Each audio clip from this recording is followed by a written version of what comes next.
Hey, Jeff. Hey, Eric. How are you? I'm pretty good. How are you? Doing well, thank you. Back in New York City after a 10-day vacation with our brother Dan down in Arizona and Utah while we visited the national parks. Yeah, a lot of people might wonder, hey, you guys don't seem like the outdoorsy type. No. You guys don't hang out with snakes, Just generally speaking, we don't. hawks, No. falcons. None of that. What are you doing going to Utah and Arizona in the dead of August where there is heat Yeah. and there is sun Yeah. and there is outdoors? Yeah, well, you know what? I didn't know the definition of a vacation. I hadn't taken one in 10 years, so I thought that that was the way to go. And to Utah and Arizona, we went to the land of... it's not the land of enchantment. Land of Mormons. It is the land of Mormons. We got to enjoy wildlife. We got to enjoy the scenery. We got to hike up and down into canyons, through water, through red dirt and normal dirt, and amongst just the most unbelievable rock formations. You know, I kept saying to you that it was like art except natural, and I don't know if that makes me sound basic, but... No, you sound like a real ranger. A New York Ranger? You sound like Mike Richter. It was a little overwhelming at times. You see your place in the world, and you consider how small you may be, and you realize, too, within the continental United States, how different every corner of this place is, and true beauty. And I just loved it, and we had a great time, the three of us. I will say, this sounds a little bit like smokes weed once. Well, you know. It's like... We got out of this what a college freshman gets out of like smoking weed in their dorm room. You know what? I really enjoyed it. I had a great time down there, and I had a great time with you guys. I would say it was a win for all of us because we didn't get killed. We didn't get pulled over. We didn't get hurt. We didn't hurt anyone. We didn't poison ourselves. We didn't get lost. We didn't get sunburnt. Wait. How are you going to put get killed and get sunburnt in the same thing? Sun poisoning. Oh, yeah, that is true. Sun poisoning, Jeff. Yeah, I didn't want to die via sun. But you know what? We had enough water. We had enough snacks, just the right amount of snacks, which was great. We didn't fall off any cliffs. Everyone should go check out our pictures at Instagram.com/ItsTheReal. They were a lot of fun to, at the end of the day, choose between all the pictures that the three of us took. Yeah, because we took like thousands. So many pictures. I wanted to do a series of ones that were outtakes, ones that were bad, because we put so many nice pictures up. But there weren't that many bad ones. No, it was honestly the best time. It was such a fun vacation. I suggest that anybody who has not been to the Southwest and really taken in mountains like that should go down there and take advantage, because it's just I want to get sponsored once by in a Utah. lifetime. Oh yeah? I think I think we're real close to getting sponsored by Utah. I'm down. If Utah wants to sponsor this podcast or Two Jews and Two Black Dudes Review the Movies, that would be great. Yeah, also shouts to Carl Malone and his various car dealerships. I almost said Carl dealerships. Carl dealerships. Oh, see, that sounds like gets high once. Yeah. Carl dealerships. You ever think about it? Carl dealerships. Man. We had the best time down there. Thanks to everyone who checked in on us, made sure we were still all right. We're back in New York City, and we're really excited because today, right now, available everywhere, is the #1 book on the blank sheet music charts on Amazon.com, Rhyme Book by ItsTheReal. And Carl Malone. Go get your copy. It's you guys who launched us to the top of the charts. Let's keep it up there, and let's shock the world and get on other charts. Carl. The non-fiction charts. Malone. The fiction charts. Dealerships. The historical fiction. Yeah, historical Cooking. fiction ones. Maps. Yeah. Do they have a map chart? I wish they did. Map Guys, chart.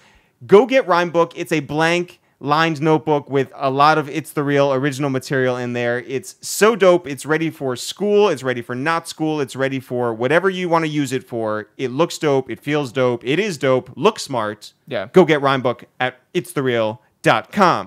Carl. Also, I want to say, because we're back in New York City, that 1 month from today, we're going to be, or 1 month from yesterday? Yeah. October 3rd. 1 month from every day. We will be at Highline Ballroom here in New York City with our friends Styles P and Chic Luch. And you guys should join us as we do a live version of Two Jews and Two Black Dudes Review the Movies. We're going to be watching a movie with you guys.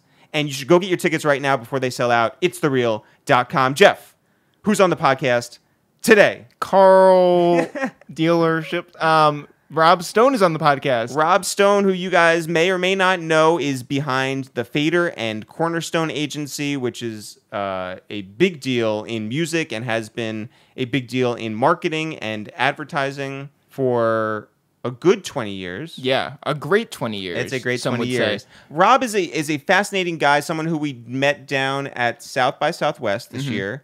And we didn't know his whole story. DJ Enough was like, yo, you have to get him on the podcast. And so we did. And here he is today. But Rob's story is so good because obviously he's had his hand in a lot of huge hip-hop moments over the past 20-some-odd years. But really big. Yeah, but also as a human story. Yeah. As a personal story. Yeah. You know, I mean, because... Listen, we're two guys who love discussing like industry, behind the scenes, machinations, and stuff like that. Which there's a lot of. Yeah, but I think that what Rob has overcome in terms of his health and in terms of, you know, being a devoted son and all of these things and coming from, you know, totally outside the industry to get to where he is today. Mm-hmm. Not putting all those three things on the same level, but, you know, here's somebody who has overcome a lot to get to where he is today. I think it's just very impressive. It's super impressive, especially considering he's a giant of a man. And for him to come up here and sit down with us and be so open and honest about his journey is really wonderful for us to hear. And we're so happy to share it with all of you guys. So Rob Stone from the FADER, from Cornerstone on the podcast today. Jeff, I know that you've had a lot of time to think about the podcast that you want to recommend to people. What podcasts do you want them to hear? I want to recommend number 69 and also number 200 with Naomi Zeichner. Oh, shout out to Naomi Zeichner. Yeah, so episode 200, you guys heard Naomi interview us, but we got a chance to interview her on episode 69. She is the former editor-in-chief of the FADER. She's from Georgia. She doesn't really have a Georgian accent. No. But she's had a great story in terms of... Great. Yeah, great stuff. She's had a great story because she went from, going to summer camp and selling... shitty weed down in Georgia to moving up to New York City, working as a barista, and then finding her way in the media space to... Again, be the editor-in-chief of FADER and now be such an influential and amazing force at YouTube.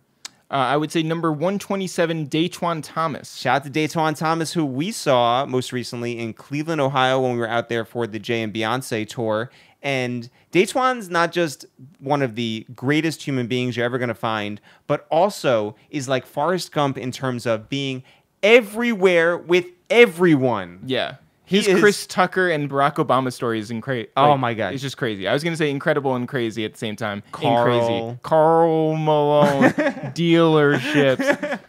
I would also say number 33, Shea Serrano. Shout out to Shea Serrano. Hey, shout out to Shea Serrano. Yeah. Just in general. What a great human being. And not just because he recommended us to Abrams Books to make Rhyme Book, our book that's available right now. That is number one. Yeah, and on the blank music. Yeah, charts. But also, Shea is just, as everybody knows, one of the greatest human beings, and he's raising a great family, he and his wife, and he's done great work for The Ringer and written 2 New York Times best-selling books, and is just a good soul. And if you want to hear how he became that good person, please listen to episode 33 with Shea Serrano.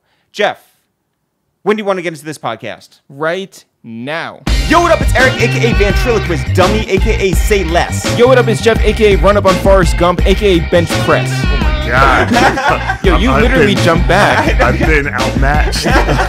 I did not expect that. I thought it was going to be like, hey, like we had a good conversation before the mics went on. And I am Rob Stone. Yep. And it is a privilege and a pleasure to be here. We talked about it for a while.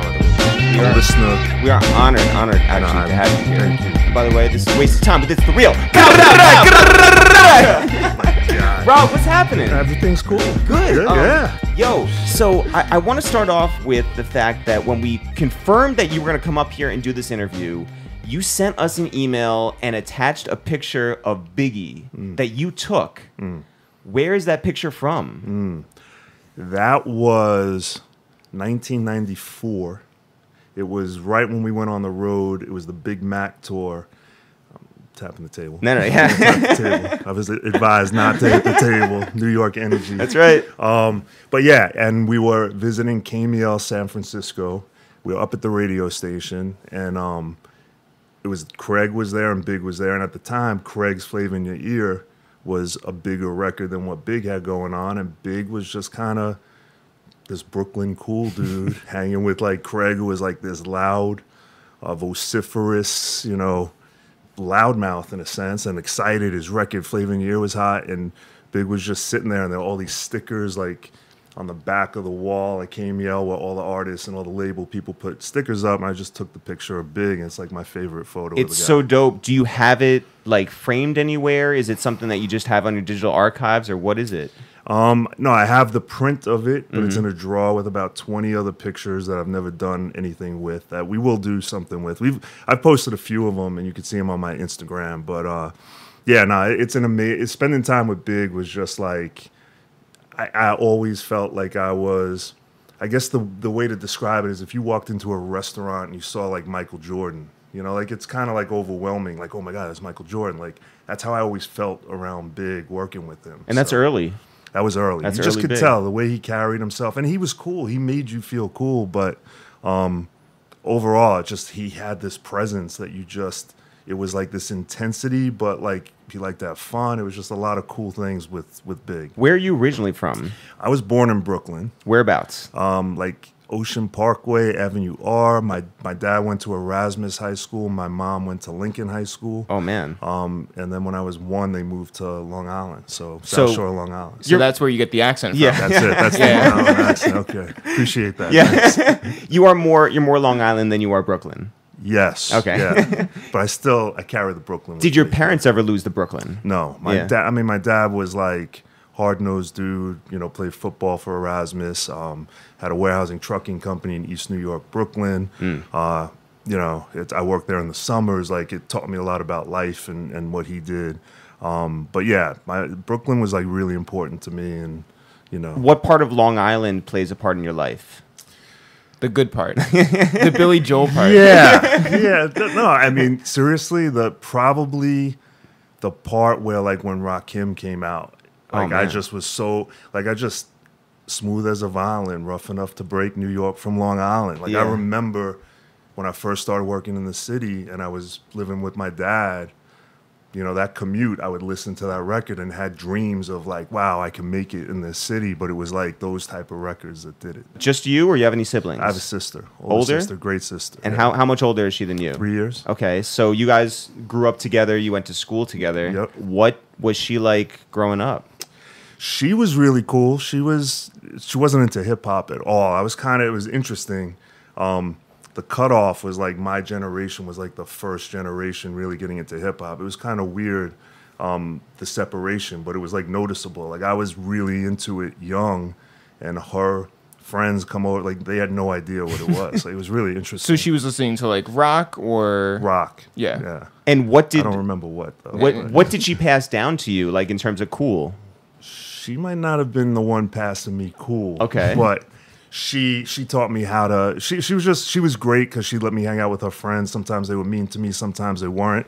But when you're hanging out with girls that are 3 years older than you and you're like a young kid, there's something cool about that. So, totally. Yeah, it was fun. And then who did pass like cool down to you? I think probably playing basketball, like sports. Sports were a really big part of my life. Played soccer and basketball and just like guys like, Stan Emerson that were like bringing in music and had the boombox, and Tim McCullough, and just guys on my team Al Reese that I became, tight with. And, we played against some tough schools. We played against Hempstead and Rob Moore, who ended up playing for the Jets. He was, a forward on their team. And went to Syracuse too. Yeah, went to Syracuse. So, it was like moments like that and just, kind of being around, culture, I think that brought the cool to me. Also, what was... And I'm not that cool, trust me, but I can appreciate... Totally. Cool. Well, what did football mean to you in terms of structure and in terms of, like, leadership, in terms of, like, teamwork? Well, I wasn't allowed to play football. I played basketball and soccer. Well, then never mind. Yeah. No, but basketball did. Like, I was the point guard. I was little. I developed late. I remember I asked my coach out of embarrassment if I could wear a T-shirt under my, jersey because, like, I really wasn't developed. And, I was a good ball player. I was tough, but he let me wear the T-shirt because it was a rule not to wear the T-shirt, but he let me wear the T-shirt. But, yeah, I played my ass off, and we had a good team, and, yeah, I ran points. So I think it taught me a lot about the pressure and understanding that stuff. What was your team nickname?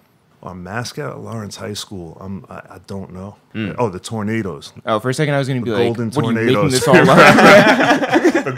Look, I'm old. I'm getting up there, but yeah, it was the Golden Tornadoes. So, and if I'm wrong, somebody will check. Yeah, no, totally. I think it was the Lawrence Golden Tornadoes. So, but you can see with the Golden Tornadoes why you might not remember it. It's not like the coolest mascot. Are you kidding? That seems. I think it's a pretty good one. Yeah, that's one that like definitely sticks in your head. Yeah, you're not just like everyone else, the Huskies or Tigers or In high school, you're working for your dad. Yes. What kind of job is that? Summer loading and unloading trucks. Yeah. In East New York, tough, 120-degree warehouse right by. It was on Atkins Avenue in East New York, right by the city dump. So, like when you saw rats, like the rats were like cats. Yeah. And there was a guy who worked for my dad named Davey Fox. Great name for chasing rats, I guess. But he had these big bins, and he would put like his leftover food in the bin at night. And in the morning when he came in, there'd be a rat that went in there for it but couldn't get out of the bin because it was like these deep bins. Yeah. And he would beat the shit out of him with a bat, and then he'd nail them up on the wall. He had like 7 or 8 rats. A collection? Yeah, collection of rats. East New York rats. Yeah, like they don't make New Yorkers like they used to. No. Because that's like some real like sociopath behavior. Yeah, forget football. This is where you learn, to become a man. Like, It was. The warehouse was like, that was the real deal. Like, loading, unloading trucks. Killing rats. Killing rats. Long days. Long days. Do you miss the old New York? I do. I'm not tired of this New York. Like, I still love it. And I realize that every time I leave the city, I can't wait to get back to it.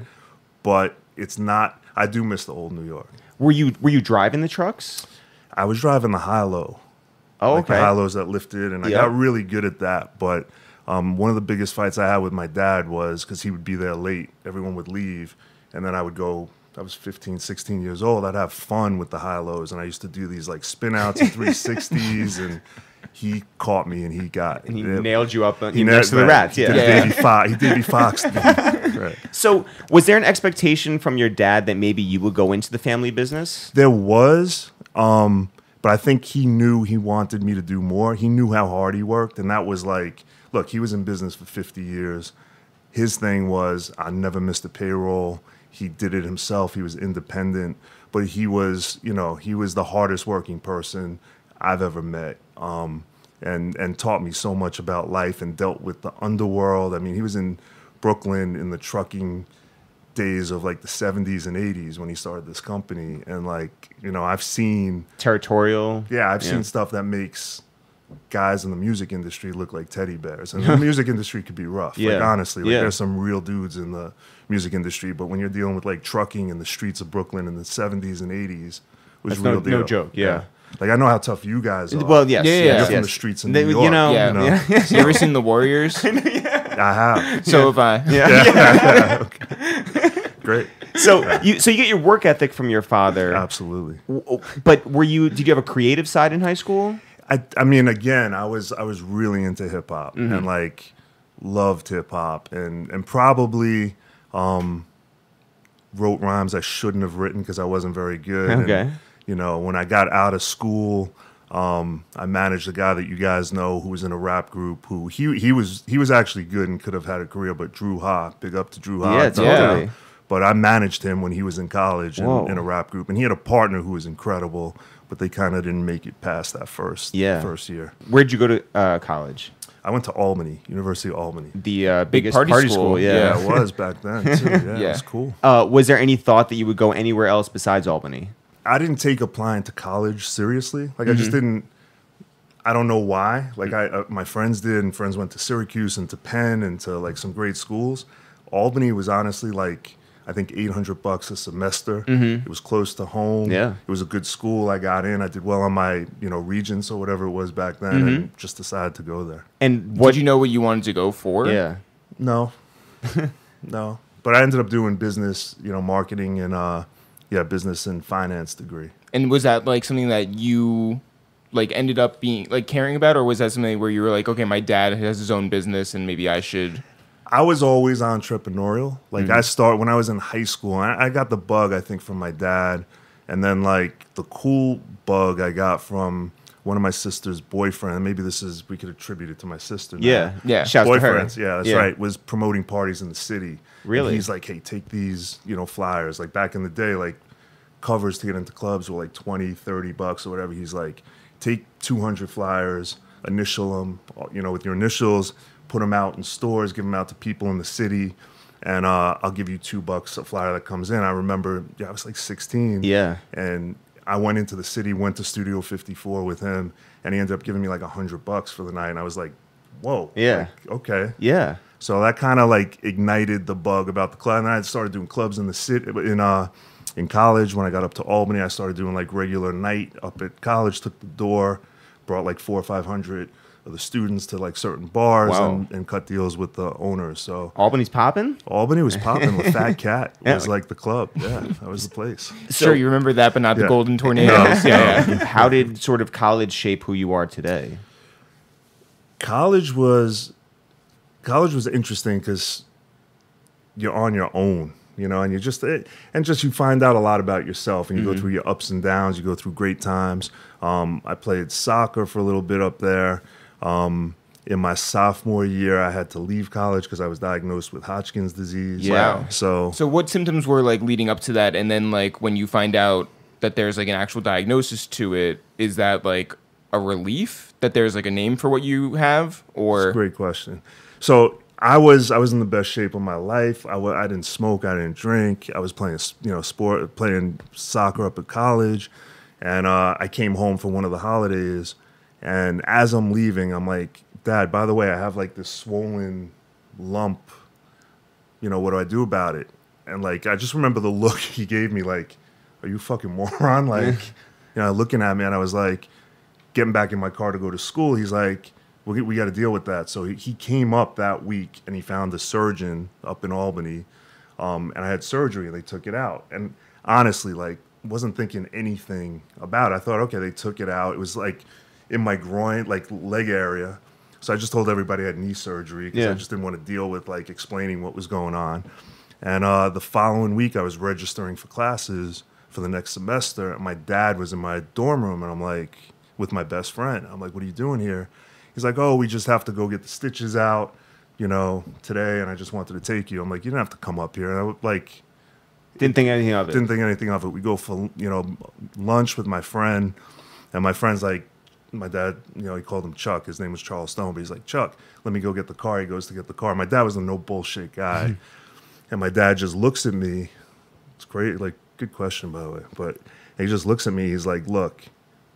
He's like, the lump you have is cancerous. Like, just boom. And I'm like, what do you mean? He's like, we don't know what it means yet. You're going to have to go through tests. But what they took out is cancerous. So we got to deal with it. I was like, okay. He's like, your mom doesn't know yet. And he's like, but let's go to the doctor, hear what he has to say, and then you'll have to call your mom. So went to the doctor. Doctor explained we have to run tests and do more, like what we took out, whatever was cancerous. So I had to leave school, go to Memorial Sloan Kettering in the city and do all like horrible tests, like all kinds of bone marrow and all this stuff. But you go through this stuff, like your question of like, was it a relief? Like, I didn't believe it. Right. Like, I went into the mode of, I don't believe I'm sick because I don't feel sick. And I was 19, I was invincible. Right. Like, you just don't even think about it. So when I had to go through all these tests and everything, that's when it starts hitting you. Like, you're going into the hospital, you're with sick people, you're, this and that. So then when they finally figured out what it was and how to treat it, which was like going to be 5 weeks of radiation treatment, 5 days a week, You know, that's the reality. And you start like on a Monday, and every morning at 7 a.m., my mom or my dad would take me into the city. I go to Memorial Sloan Kettering, and then you go into the dressing room, and it's like this locker, and there's just people with cancer putting on these robes. It's like the most morbid, horrible experience, and you're confronted with like overnight. Like it happens pretty quickly, and I had to leave school for the most exciting part of it.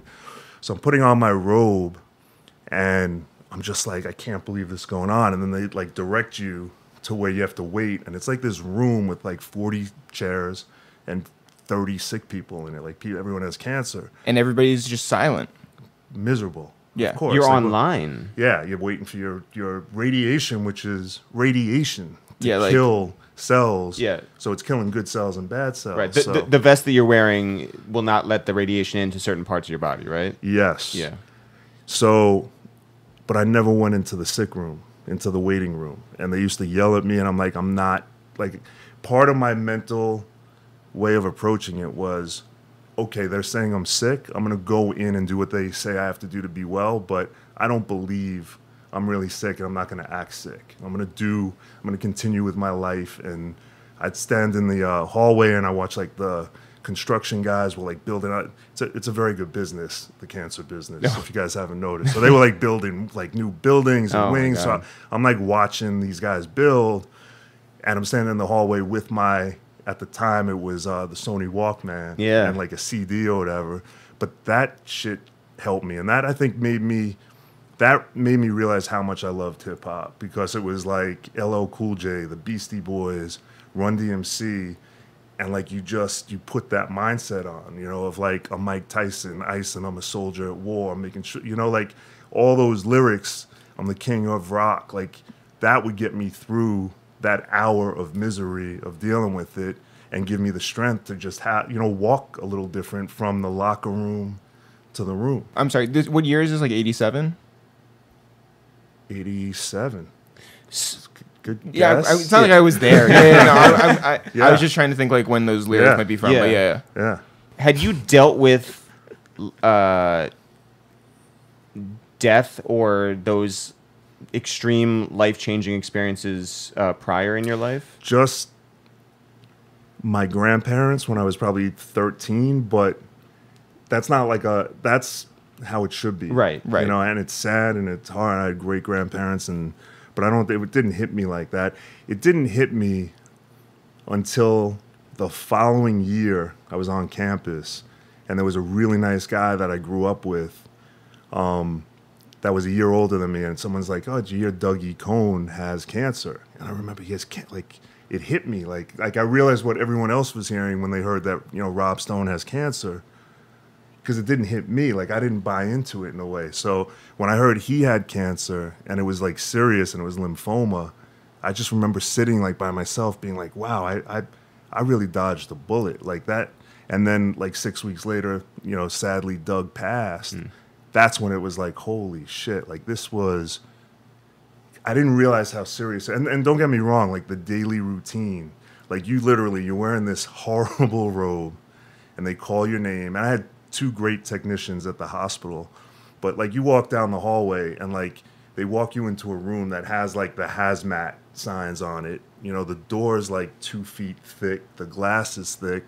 I'd go into the room and they laid me on it's like an x-ray table, like a bed. They like set me up, they put kind of like the vests on me and like protect areas. And then they're like, okay, we're going to walk out. They walk out of the room and they go behind this glass that's like this industrial, really thick glass. Like obviously they don't want any of the radiation they're about to give me. And like all you hear is this like, and like this big door that you can't see because I'm just looking up and you can't move, you know, shuts behind me. And then I see them out of the corner of my eyes, and all of a sudden this big like x-ray machine comes down over me like, and like locks into place. There's like infrared lights going across to like line up coordinates. And then all of a sudden they're like, okay, they radio in, they're like, okay, don't move, you know, don't breathe, don't move too much. And then 30 seconds, it's just like zzz, and you're just getting zapped. You just hear it. And there's nothing going on. You just hear it. and you're like sitting there going like, I can't believe this shit. Like it's surreal. And I did that for, it was supposed to be 5 weeks. And then in the 3rd week, as I'm like halfway through, they're like, we're gonna have to do 2 more weeks, which is like an eternity, you know, like, yeah, why? Just it wasn't reacting the way they thought and whatever, but you get through it. So how were those drives every morning from Long Island to Sloan Kettering? I have the best parents in the world. Like they got me through it. Like, and my sister. Like it's probably harder on them not having it than on the person who has it. Right. And it's hard on, and it was hard on me. You know what I mean? But yeah, they were incredible. But it sucked. It's, you know, I would be. The funny thing is, I was promoting a party at this place called Sprats on the Water on Saturdays.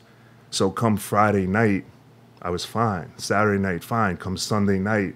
Remember when you're like 3rd grade, you get that sick feeling, or 5th grade, you had to go back to school? Yeah. That was, it was like psychosomatic. I'd start getting sick again. But I lost I was like 200 pounds at the time. I lost 30 pounds in 6 weeks. I just couldn't eat. I was eating Lucky Charms. That's all that appealed to me. Holy cow. So, and they offered me, you know, medicinal marijuana at the time because my stomach was getting treated. But again, I didn't smoke. I probably should have. But So well, now you would do like CBD and just a ton of it. Yeah, that's right. Also, I mean, technology since then is just like crazy in every sense of, you know, the word. It's changed a lot. I mean, it is amazing, and they saved my life. But I think it put so many things in perspective for me, you know. And again, it really showed me like how powerful music can be. And I think I knew I loved music, but going through that and having the motivation from like the lyrics of that, and like if you like, it made me listen to music different, like everything, you know. So it's just like, it was an incredible experience. And is put it this way, the thing I think to myself, like, there's no meeting I could go into today that's worse than walking into that room. Like, there's nothing that even comes close to it. So like going into like a boardroom or meeting with, you know, big client, like it's a piece of cake. Yeah. You know? So it's just like, in some Twilight Zone way, I don't think I'd say I'm happy I went through it, but it's made me such a better person and understand so much more about life when you have no control over the outcome. All you can do is prepare yourself, you know, for what you're going through and be as strong as you can. We're getting deep. Yeah, I know. Yeah. That's what you guys do. Yeah. It's funny. The ones that the episodes that you think are going to be like super funny usually end up not being like super funny. I'm not funny. You guys are funny. No, but like you know, we know that you have like a rich right. history in like in the music industry, but I think that like it's funny how conversations will just like you know take certain but like I think that's what makes you guys great, is that I think your eye contact, like no one can see you, but your eye contact, like you guys are really interested. Or good at pretending. Yeah. No, but that's really what it is. Especially when you said, how was football, when I said I played soccer and basketball. Yeah, that's like a good one. I meant like the European football. Yeah, exactly. Right, that's right. But so you have to go back to school. And at that point, are you just like, who gives a shit? Like, you know, like does school even matter when you go back? It did matter, but it was everything was different. Like how I looked at things was so much different. And some things I took more serious, but I did more of what interested me, I think. You know, like I looked at it differently. So I probably partied harder than I did before. Do you know what I mean? Like because you had a second sort of... Yeah, it's like I dodged the bullet. Like I really did. Like, so yeah, it's just like, it messes with your head on some levels. I had a scare because they give you 5 years till they'll say you're cured, like go into remission for 5 years. Of course, 2 years, like to the day, it was like 2 years and I'm like graduating. So it was my senior year. Like I feel a lump under my arm and I'm like, fuck, like I'm gonna have to leave school again. So I call my dad. I'm like, I just felt something. I'm like, don't tell mom. Like, that was rough. One of the roughest things was when I first had to get on the phone the day I found out, and my mom knew.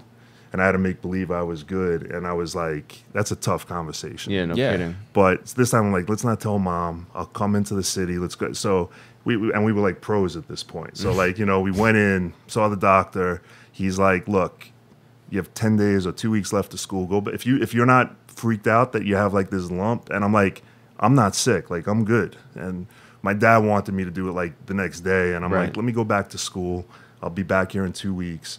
They took it out. It wasn't cancerous. And, thank God. You know, yeah, so. And so when did you know you turned the corner? I mean, they give you 5 years. So I get, but it wasn't on my mind. Like, you don't think about those things when you're 19, 20 years old. But also when you don't have any symptoms. Yeah. Like, it's not like you were like throwing up every Right. morning and just ignoring it. Right. Like, I was throwing up from the radiation and stuff like well, that. yeah, but I'm saying, but right. like not from the lump. Yeah. Yeah. Exactly. So when And you know what's the really crazy about the whole thing? The reason I didn't think the lump was a big deal. Think about this. I was 19. When I was 13, I had in the same place this flare up. It was a lymph node. It was a lump. Yeah. I had this like incredible doctor I went to. You know, that was my podiatrist or whatever. And I showed him the lump, and he's like, "Let me see your sneakers." Okay, like this is like old school Brooklyn doctor. Yeah. It's like, "Let me see your sneakers." Takes the sneaker. You take your sock off. There's a rash on the side of my foot. He's like, "Let me see your sneaker." He looks at the sneaker. It was an LS tennis sneaker that I was wearing. Yeah. And I stopped wearing LS after that. But he's like, "You're allergic to the dye in the sneaker. Stop wearing the sneaker. This is a result of the rash on your foot. You'll be fine." Holy Week shit. later, right? So when I got the same lump 6 years later, I'm like, "Oh, it's nothing." Like I It's didn't Alessa's think fault. anything. Yeah. Right. Yeah. Exactly. Alessa's revenge. Or the doctor, right? Yeah. Right, but I didn't think anything of it. So That's wild. Yeah, it was pretty crazy. By the way, should I stop wearing a less? Yeah, maybe. Yes. I just started. You know what? We don't. Yeah, I don't know. I'm sure they changed their dye. I'm sure the rules are a little different. I hope from Yeah. the '70s to Yeah. know. Well, shouts to Aless. They're a proud sponsor of this podcast. So you graduate college. Yes. What is the plan after that? I didn't. Look, I went. I knew I couldn't conform to like real jobs, and they had like career days on campus, and I remember being set up. Like one of my business advisors was like, "Oh, you should do the career day," and it was like, I swear to God, I think it was like Macy's management program. Like they're on campus, and everyone was like freaking out to do it. I'm like, I want to do like management at like a department store. Not that there's anything wrong with it. It wasn't for me. well, It just wasn't yeah, for me. Right. So I had to get it, like put a suit on. I had to go buy like a tie. Like I was miserable in the whole process. And I remember going, and I was like sitting there going, like, I don't want to, like, this isn't going to be my like life. That's not what I want to do. Like I have to figure something else out. So a friend of mine and myself, we started like, what are we going to do? And we didn't have the guts to do anything really illegal, but like we'll bend the law a little bit. Yeah. So we started selling jewelry on the beach. And I don't know if you know Jones Beach? Sure. Yeah. You know, like fields 1, 2, 3, 4, 5, 6, and they're massive beaches with thousands of people. Yeah. And there's the guys selling chipwiches and ice cream. Yep. And there's some guys that are selling beer, and those are guys that go to jail for doing that. Yeah. Some guys are selling weed on the beach. And it's pretty organized. At least it was when we were doing it. And we're like, we don't want to, like, the ice cream guys, it was like too much work. It's like you had to go to the distributor, get your chipwiches and your frozen fruits. You had to get dry ice. You had to have 5 coolers.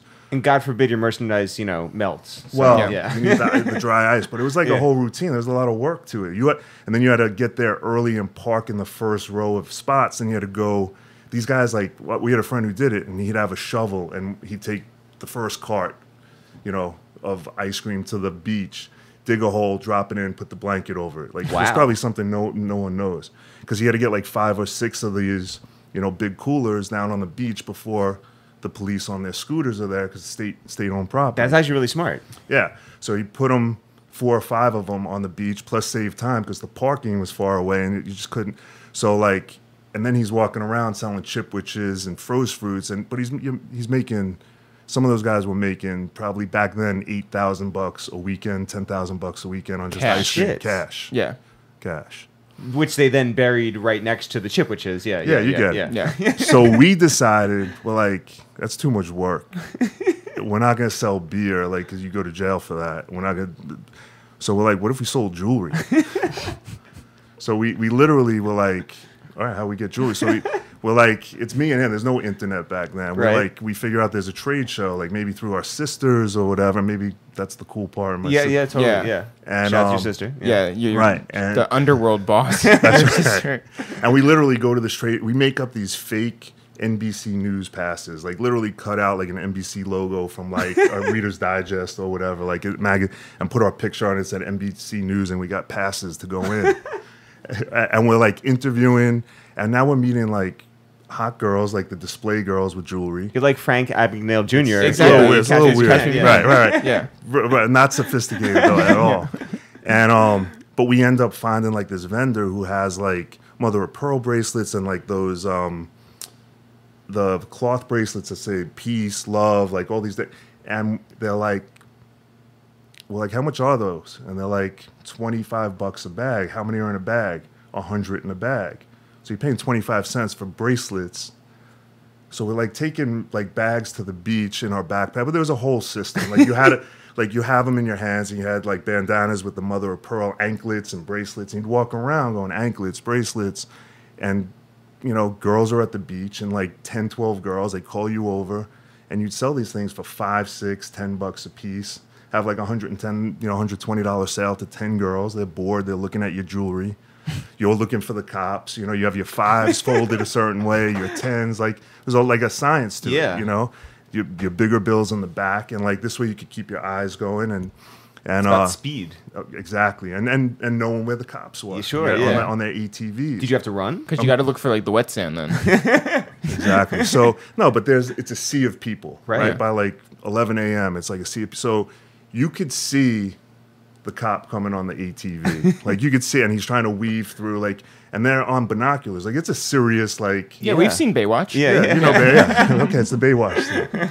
And literally, you're sitting there doing a sale, and all of a sudden you see like the cop weaving through people, and you take your jewelry, throw it in your backpack. The thing is, you lay down flat. Rule 1, just lay down flat. Right? You have your T-shirt on. You're sitting there. In your backpack, you have a towel and a hat. You take the towel out, you put the hat on, you take your shirt off, put it in your bag, you stand up, and you go to the beach. You go down to the water, and then you drop your stuff. They couldn't find you. So unreal. Yeah, it was I got busted once, but it was at the end of the day. It was like a sale I shouldn't have tried to do. No one was around. The guy came right up on me, and I was just damn. So yeah, it was for 30 kilos. Yeah, that's right. Of bracelets. Fernando from Brazil. Yeah. But it was funny because my room, my room that summer was like, or 2 summers that we did it, were like bags of bracelets, which was, you know, the furthest I go of selling illegal, you know, stuff, and then stacks of like 10s, 20s, singles. And it was a fun summer. That's wild. But that wasn't going to be the rest of your life. No. At one point in my, like, it's a great job. Like walking on the beach, talking to girls, sitting down, putting anklets on them, and running from the cops. Yeah, it's great. It's great. But then, then I got in. Then I realized like I had to do something more. And what we talked about earlier, my dad didn't want to pull me into that business. He was, fully supportive of me doing what I want. My partner on the business right now, Jon Cohen, who I've been in business with for 20 plus years, we were best friends in 7th grade, and he was a music junkie. He read all like the producer credits on albums, and he was a college rep, and he was working at a place called SBK Records. And he's like, why don't you come up here? They're looking for an assistant, the guy who runs urban music here, this guy Virgil Sims. Shout out Virgil Sims for bringing me in as an intern. Virgil was at Sleeping Bag Records. And then he was running the urban department. And Virgil, I literally came from the beach, and I had I had long hair. I had my bandana on my head. And mother of pearl on the bracelets on the right. Yeah. And I had a really bad demo tape of me rapping. I was a nightmare. Not even Drew Ha? No. I wish I had Drew's demo tape. But wait, what was your rap name? It doesn't matter. No, it definitely matters. Doesn't matter. It almost matters too much. I know. If it's Father of Pearl, you win. No. Anyway, I play my demo for Virgil. He's looking at me like sideways, and then he's like, I need an intern. I'm like, done. He's like, you can never rap again. I'm like, okay, done. You're looking like Axl Rose. Right. Yeah, it was bad. And then day one of my job, so I show up. I don't even know how to dress. And it was like one of those humid New York days. It's like 120 degrees. And I think I remember I was wearing like a light blue dress shirt with no T-shirt. I didn't know you wear like those, like a wife beater underneath. I just had the T-shirt on. So I had a commute from Long Island. I'm sweating like in my shirt. I get to the office early. I'm sitting there. Virgil walks in. And the way we were set up, I sat next to him. So we sat side by side, which is the most awkward, horrible experience to sit next to your boss every day for 10 hours, 11 hours. And this guy, he was... You guys had an open plan for the floor plan, yeah, it was horrible. Yeah. It was so the first thing Virgil does, he just didn't want me around like that first, like I was in his face, like, what can I do for you? He's like... So he fired you. No, he like looks at me, he's like, gives me $5, and he's like, go buy me like a cold water. And I'm like, okay, so leave the building, and like the first newsstand, I'm telling you, I'm starting to sweat already. So I'm like, first newsstand, buy me a bottle of Evian. Oh, well, excuse me. Yeah, excuse me, so Virgil. I go down. Yeah. There's no Evian, but I'm like, all right, he meant a bottle of water, right? Translate. So I buy him a regular, whatever it was, and I bring it back up, and he just looks at me. He's like, I said Evian. And I'm like, yeah, but it's hot. Give me an Evian. So I'm like, okay. So I literally went like 5 blocks. I'm like dripping wet. And it was a great lesson, though. Yeah. And I don't think I ever misinterpreted what a boss told me to do after that. Hey, guys. We just want to take 1 second to interrupt this podcast to let you know that our book, Rhyme Book, is #1 on Amazon.com. Really? Number one on Amazon.com. #1? No higher. If you look on the blank sheet music chart on Amazon.com, Rhyme Book is there, #1. We did it. This is what we dreamed of when we first created this book, to be at the top of the blank sheet music charts. Has Mark Twain been there? I don't think so. Has Anne Rice been there? I don't know who that is. She's she writes like vampire books. No, then she's not there. J.K. Rowling? I don't think so. None of these people have written blank sheet music books. Our book, Rhyme Book, is on sale right now, finally. Go to Amazon.com, go to BarnesandNoble.com, go to ItsTheReal.com, get your copy today. It is the #1 blank sheet music book. Let's make it the #1 book in general. Go get your copy today. Where were those offices? 1296th Avenue, 51st and 6th. Yeah. 42nd floor. And EMI Publishing was on the floor above us, 43rd. Was Rolling Stone there at that time or no? Yes. What were you... You have a lot of old school knowledge for a young kid. That's pretty cool. Yeah. No, but like Rolling Stone's still there. Yeah. So it's not that like, right. Right. If I was like, SBK Records, like that's where Vanilla Ice was signed. Like Atlantic, that, right. Yeah, Atlantic, that would be more Atlantic impressive. was in there. Yeah. Atlantic was in that building too. Mm-hmm. Yeah. So you guys know Atlantic. Yeah. Very, very, very That's well. Right. Almost too well. Yeah. We're so much so that at the old building, there was a guy who worked security down there, and he would just like let us through all the time. He also sold bootleg DVDs and also some bootleg CDs. Right. And then when they moved, he was very disappointed that he wouldn't see us all the time. Yeah, but the interesting thing about the guy who was selling DVDs was that the CDs and everything were that they were coming from upstairs. Yeah. And so like this idiot would anyway. He should have just like laid down flat when the cops came. Right. Yeah. It would have been fine. Like, so right. Yeah. So you're interning there. What are your duties? Seriously, Water boy. Yeah. Definitely water boy. But no, I connected. Virgil taught me so much because he was in charge of all the radio stations. He was in charge of getting records played at urban radio, which is quite entertaining. And the guy, everyone's a character, and there's a lot going on back in the 90s of urban radio. But Virgil had his list of 80 or 90 stations he dealt with. He probably had 4 locals, and most heads of promotion would sit back and let their locals. Virgil had me call every one of his stations, and I would sit on hold until they picked up and said, please hold for Virgil. So it could be, he would hold, I've never seen anything like this. He would hold for 40 minutes for people. He'd have me hold, but he had 4 or 5 phones, and we would call, and we'd be on hold for 3 different people, and he'd get on the phone and he would get records played at radio. What kind of records were you pushing? SBK back then was Smokey Robinson was a record, Technotronic. was Pump Up the Jam. Yeah. Vanilla Ice, Ice Ice Baby. That got a lot of spins. Yeah. Yeah. You guys had the Teenage Mutant Ninja Turtles soundtrack. Yeah, that's right. I looked it up. Like that's not That one, yeah. it's cheating. But that's where Drew Ha interned for me. That was his first summer interning for me when I worked for Virgil. And you said, go get me Avion water. No, I should have. We had a group. There was a rap group called Fifth Platoon. You guys probably don't know them. And they had a song called Party Line. And I had Drew working the record, but at some point, whatever it was, there was politics at these labels. Virgil wanted to kill the record, but I had Drew working college radio, and that was like Drew's first start in the business. I was putting Drew in like little conference rooms with like a phone, like calling stations, and we got busted by Virgil. Like he got pissed. Like it was pretty comical. But Drew was like my intern making phone calls, and that's how Drew learned how to call up these guys and talk to them about records. And yeah. So when Drew was your intern, what were you? I was a glorified intern. I was Virgil's assistant. Yeah. 16 grand a year. Wow. Yeah. And I used to buy Drew like lunch once in a while. That's really nice of you. Yeah. Yeah, I had no money. It's crazy. So you're pushing these records. Do you get to know the PDs pretty well? I got to know some of them, but again, I wasn't on the... I remember this. I remember...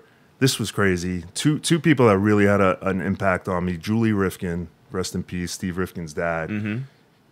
Major legend in the music game. Look him up if you don't know him. And one of the sweetest, most sincere people. He was an indie working records and like a marketing guy for the labels, and he used to come up and see Virgil. And Virgil was tough, and he was nuts and whatever. And Julie and I became friends. He was like your best friend's dad, and like instantly, just like a warm guy. And, a tough guy too, but he just took a liking to me. So I watched what he did and how he moved, and I always helped him out, got him information. Sorry, Virgil. But I always gave Julie the ins and outs of what was going on, what were priorities, And then the second thing that had a lot of impact on me was I remember Dave Mays coming up with a one sheet. It was probably 2 pages stapled together. It was called The Source. Yeah. And he pitched Virgil. Virgil let me sit in on the meeting. He pitched Virgil on how The Source was going to be the most influential magazine in hip hop, and that he needed to spend money and promote his acts through it and buy into this thing. And I was like, wow. You believed. I saw it in Dave's face, and The Source went on to do that. Yeah. And but yeah, I just remember being like, wow, I want to do something like that. That was just cool to me that this guy, he was probably wearing sweatpants. He probably looked like a slob, but was he was happy. Yeah. I was the one in the dress shirt, sweating my, But yeah, I just remember sitting there going wow, that's impressive. This guy's doing it, and he's building his own thing, and he's talking about it being the biggest thing. So that was really impressive to me. Did you plant your flag there and feel like you were part of something special? Because this was an age when there were a lot of smaller record labels. It wasn't just the 4 majors or 3. Yeah, and SBK, Daniel Glass ran the label. Charles Koppelman, Marty Bandier were the SBK. Yeah. The names in that they had bought CBS Publishing, and with Steven Swid. It was a great time in the music business. Interscope had just started, but up until Interscope's explosion, SBK was the fastest startup and had Wilson Phillips. I'm talking and these were days when I remember the Vanilla Ice Wilson Phillips days. It wasn't Ice sold 100,000 records this week, which is that's a big number to, even when CDs and were, Ice was selling 150,000 albums a day. I remember the meetings were we're off 25,000. He only sold 120,000 this week, today. Yeah. It was he was selling 800,000, a million records a week. He sold 15 million records. It was just a different business. And, but I knew I wanted to do more. I loved the business. I loved the records. I loved being around the artists, and I loved playing that role. I think I always knew from when I rapped that I wasn't gonna be, that wasn't gonna be me. Yeah. And Virgil told you so. Basically. Yeah. And that wasn't just Virgil. There was a bunch. Oh yeah. I played the demo for a few people. realized it wasn't happening. So I retired quickly from rapping. But what I ended up doing was I was frustrated being just an assistant. And I just took on, we had dance records that we were putting out. There was a thing called SBK1 that Guy Moot was running. Guy Moot's now president, I think, of EMI Publishing, like went on to do really big things. But he used to have these cool dance records and house records. And I just started taking them to the clubs, and it would help me get in. So like when I became friends with Steve Lewis and all the door guys, and I could walk into the clubs, not pay a cover, and I was just with vinyl under your arm and meeting the DJs, and I was doing this as an assistant. So, and kind of hiding it from Virgil, but it got to the point where I was getting good at it, and I was building this network of. And you couldn't hide it from him anymore. That's right. What DJs were you going to? Like, who was popping in NYC? Man, let me say that again, which is like who? It's almost like I'm like a foreigner. I know, like who was popping in NYC? Yeah. I'm like a French Tim Westwood. That's right. It's funny because like I remember going down to Philly, and I met these two guys. You probably know them, King Britt, Josh Wink. Okay. But they went on to like make some really big records in the 90s, like house records. Understand the club scene, with the exception of like what Flex was doing, and Jessica Rosenblum, at like the Red Zone. There was a lot of house and dance music, and like clubs weren't even allowed to play hip hop, And I was pushing records to a lot of like the Frankie Knuckles, Dave Morales, and Kenny Dope, like great fucking DJs. Just it wasn't my passion or my love, that music, but hip hop was so underground, And then, would you go to the Red Zone, by the way? I've been to the Red Zone probably a couple of times, but I remember my first real hip hop parties were like Daddy's house. Was when Puff started throwing parties. Yeah. And that was just like a whole other. You knew something special was going on with that. But you knew that you weren't going to stay at SBK forever. Like that was just not the move. Well, at that point, it wasn't even. Like, I didn't think about leaving SBK. I just wanted to do more than just be an assistant. Like, I needed, and a year into that, Daniel Glass, who's an incredible mentor, and he has, Glass Note Records now, and he taught John and I so much. And so many people under Daniel have gone on to, like, Monty Littman runs Republic Records. So many people have come through. Greg Thompson, who's part of, the whole management team for U2 and everybody else. Like, just people have gone on to do incredible things that have come up under him, but we all learned from Daniel. And the story's actually really funny. I'll keep it short, but we did a thing called SBK Day at Charles Koppelman's house in Roslyn, and it was like they had the whole company there, and we played like different sports, and it was like a competition, like an Olympics with teams. And it came down to us in the marketing department, and Daniel's like super competitive, and it was like I was a good athlete, so this was like it was all like kind of a joke, like I was like having fun. But we played this volleyball game, and I'm still an assistant at the time. Play this volleyball game. You start with like 12 people on each side, us first, the marketing department, and every time someone makes a mistake, they have to sit down. So it gets down to being like 6 of them against me, or whatever, and I serve. Someone gets out, but it's like non-athletes. I'm not playing against like LeBron James Rob Moore, type, whatever. Right? Rob Moore. I was not playing Rob Moore. So it's like 7 against 1, 6 against 1, 5 against 1. Everyone's starting to get excited now, and it's like whoever wins this game wins the whole SBK Day. Yeah.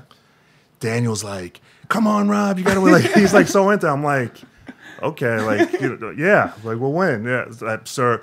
3 against 1. It gets down to like he's like 2 against 1. He's like, "You win this, you're gonna get that job. Promote you. You could get the dance job. You'll be like," and that's literally how I got the job. So I won. I won. What kind of volleyball bullshit industry is this? I know. I'm telling you. You had home court advantage because you were in Long Island. So possibly. And played football. Right. No, but it was. Daniel was intense, and to a man of his word, he gave me the promotion, which I think he was gonna do. You know what I mean? Like it wasn't the company was exploding. No one was like promoting records, and I really became.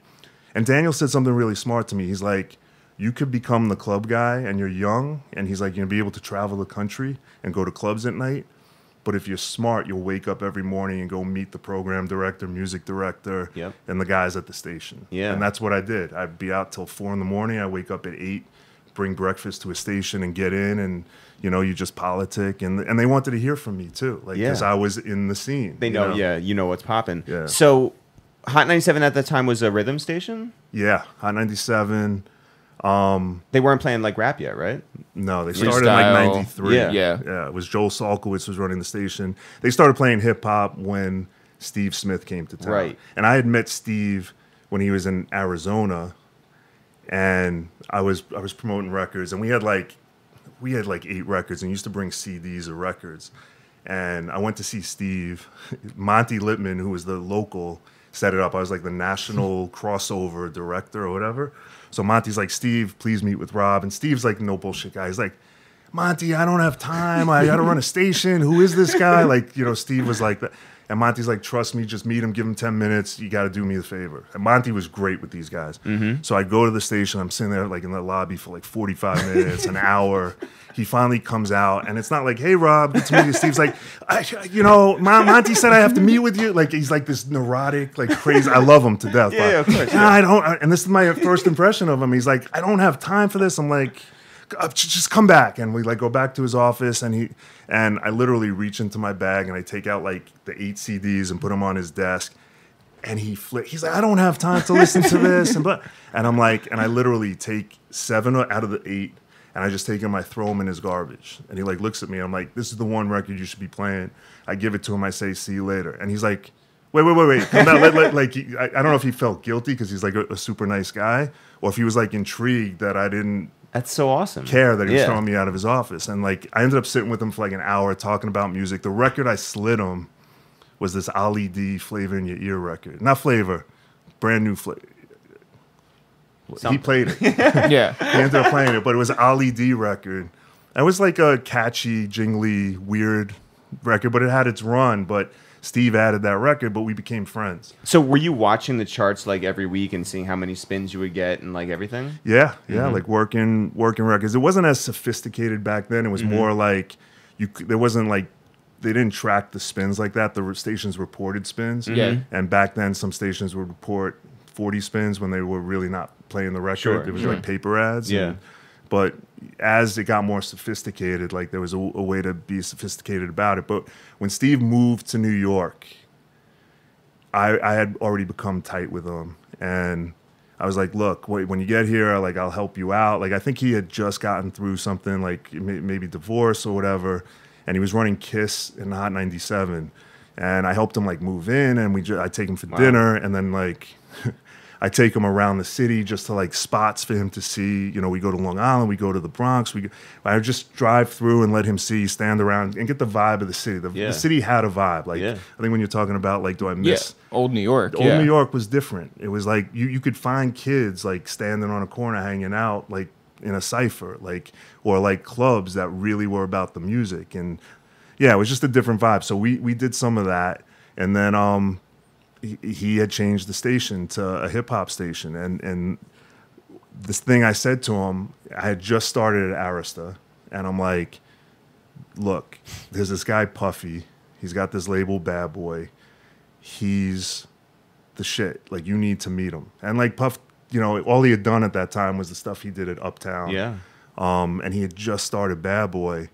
And like looking back, like you don't know at the time how important something is, but I said, Steve, let's go see him. Like, trust me. Like, let's just go meet him. So Puff's office was on 19th Street. This was the original Bad Boy office. And I didn't know Puff that well. I had met him a couple of times at the Daddy's house, and I was in a really incredible meeting with him before he started Bad Boy through Clive, which was really interesting, which maybe we'll get to that. But anyway, so I go get Steve in a car at the station on 37th Street, Hot 97, and Steve doesn't really know what to expect, but he knows he has to embrace the city. And to his credit, he knew he had to like be a part of the community, and like he needed to meet these guys, and he needed to like not be a big radio station. He needed to make it home to these artists, and he did that. So we get in the car, we go see Puff. Puff's 22, and like when you walk into Bad Boy at the time, you get off the elevator, like reception is straight in front of you, and on the right, on this big brick wall, like gray wall, it wasn't even brick, it was just, it said in big block lettering, don't be afraid to close your eyes and dream, then open them and see Sean Puffy Combs. Oh my God. And like, with the footprints of the bat, and it said Bad Boy. And it was just like, It was special. I love that. I would have loved to see Puffy on Instagram. Oh my god! In 1994, yeah. Oh my god. Oh my god. But yeah, but you walk in and it's like this frenzy of young energy. Like Mary J. Like look up in the sky, it's playing, and there's like kids with demos waiting to get in to see someone. And people are running around, and there's boxes of posters and stickers and tape guns and not probably other guns, but tape guns you could see. But it was like a movement. Like you knew something special was going on there, and it was chaotic, and it was like the street teams were gearing up like for bad. Like they were going in the streets with like bad boy stickers and posters and all that stuff, and they take Steve and I into the conference room, and like we're having a meeting, and we walk into this conference room, and there's 2 Italian waiters in tuxedos with bow ties, a red and white tablecloth over the table, and like the greatest looking chicken parm, the greatest looking like pasta, shrimp. It was like an Italian restaurant in the conference room, and I'm like, Puff's unreal. Like this guy's unbelievable. And we're sitting in there, we're waiting for him to come in. And I'm so like amazed by the food. And Steve's sitting there, and he's like, Steve's an intense guy. And I'm like, Steve, do we eat? Do we ask these guys for food? And Steve's like, no, just wait. So we wait, and Puff comes in, and Puff's like, he's so confident, but he's like still 22, you know? It's like, and I'm 24 at the time, or 20, and Steve's probably a little older, but Puff comes in, and there's like this nervous. He's not nervous, but there's like this intensity and energy to him. He sits down, and he's just like so professional about how he like welcomes Steve to the building, and then the waiters start on cue, like start bringing food in front of us, and I'm half like really focused on the food, but half like really want to hear how Puff's playing this, and he just starts explaining his like vision for Bad Boy, and you know what he's done already with like Mary and Jodeci, and you know how he has the blueprint and he could share it with anybody, but how important his intuition was amazing, because he started telling Steve how important it is of what Steve is doing. Like what you're doing is so important for the city and for the world, and like he saw it. Like he paid, like you knew he Puff closed saw his it. eyes and dreamed. But he saw it. It wasn't like I've had dreams that like not you know what I mean. But his dream, it was like a vision. He knew what he had, and that he just needed this platform. And while he's doing that, I like start eating the chicken part. And like next thing I look up, and like they're not touching their food, so I kind of like maybe it's not. I shouldn't eat the food, like even though I really wanted to. But like, and they just had like this good conversation. And Puff said, "I have this artist, Notorious Biggie Smalls. I don't even think it was Notorious Big yet. Mm-hmm. Right? He didn't have to change the name. Yeah. And Craig Mack, and then he's like, I'm going to come with 2 female groups, a group and a female artist, which ended up being Faith and, Total. Yeah. And then he came with 112. But he talked about this. Like, he had the blueprint. Yeah. He really did. And that's so crazy. Yeah. And that began the friendship between those guys. So when did you realize that you were really good at your job? I don't know if I realized I knew I was good, because first off, I think I was rare, because I was someone who understood how to translate hip-hop to the masses. And I was also, I'm not going to take credit for shit I shouldn't take credit for. I was in the perfect place. Clive Davis, who was legitimately probably one of the greatest record men in the business at that time. Yeah. Like, he went on to do even greater things, but you couldn't mess, like, Clive was the shit. Yeah.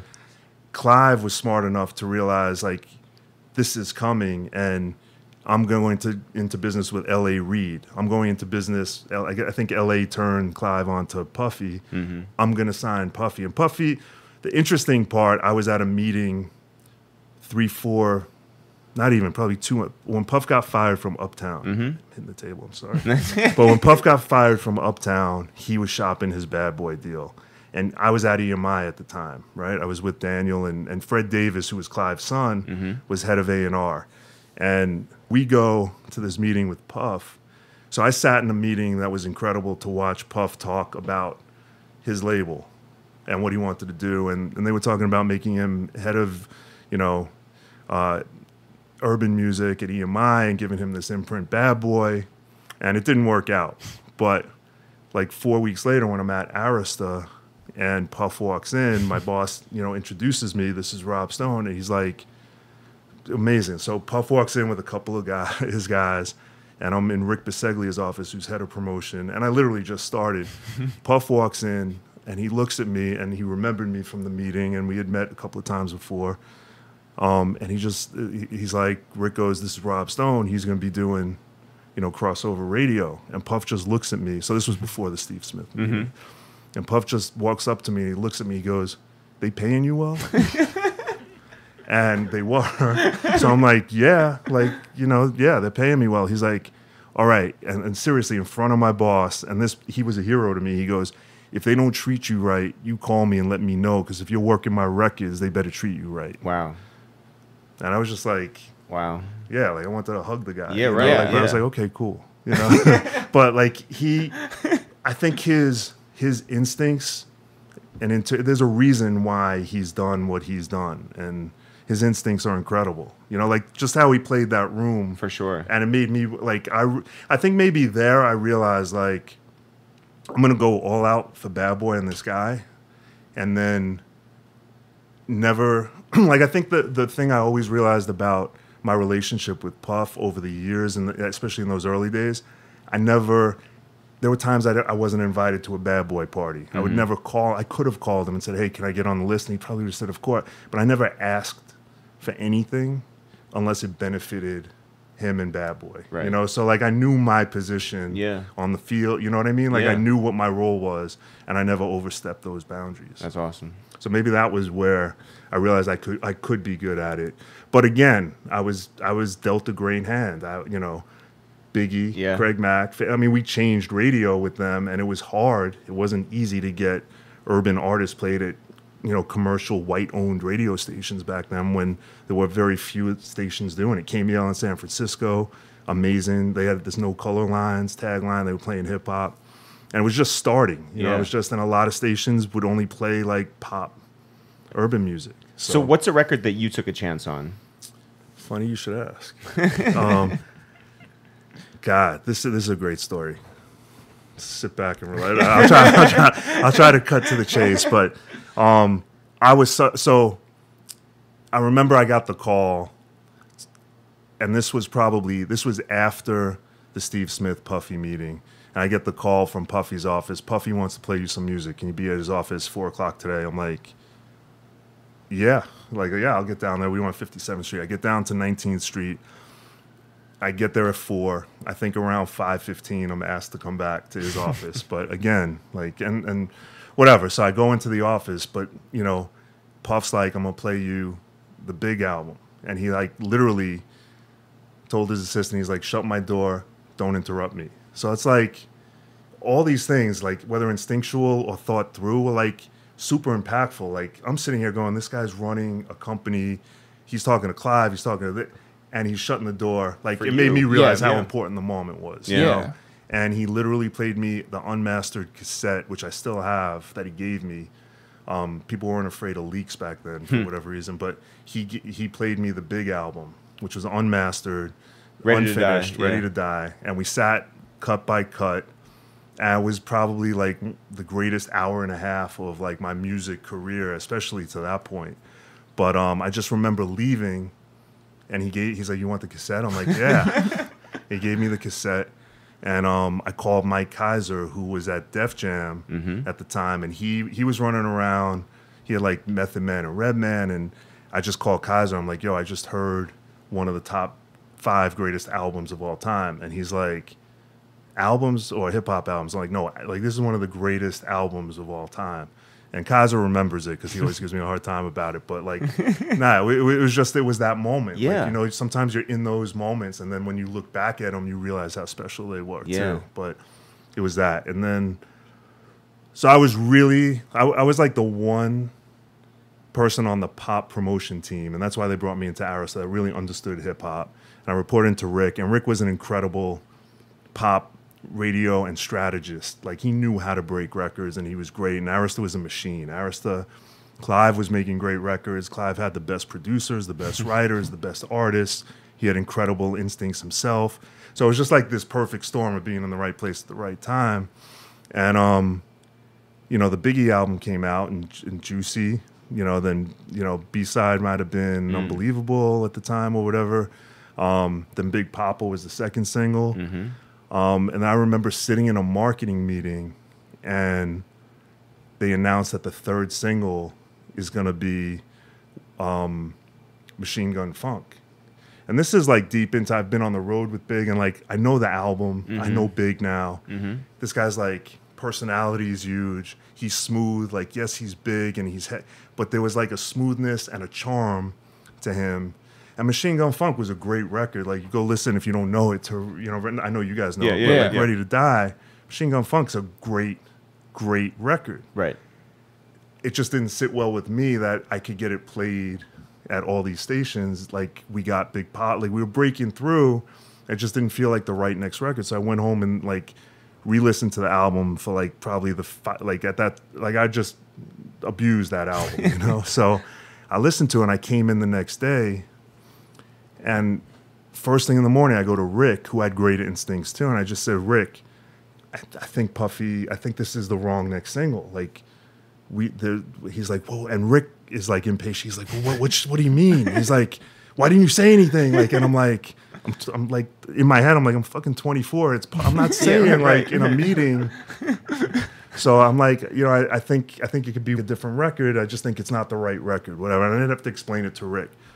So like 2 hours later, which is like probably 11 in the morning, Stacy calls me, Rick's assistant. She's like, quick, get in Rick's office. And I go into Rick's office, and Rick had this two-way speakerphone. One-way speakerphone. Everyone has a two-way speakerphone. But he has a one-way where he could put the person on speaker and still talk on the phone, so it doesn't sound like you're on speaker. Pretty tricky, but like other people could be listening to you. So Rick's talking to, and Rick used to always say stuff like, I get it, I hear you, man, I get it. And he's doing a lot of that, but he doesn't have the speaker on yet. And he's like, I get it, man, I understand. He's like, Rob Stone has an idea and he wants to tell you. And he gives me the phone. I don't know who's on the phone. And all of a sudden I'm like, who is he? He's like, it's Puffy. Tell him your idea.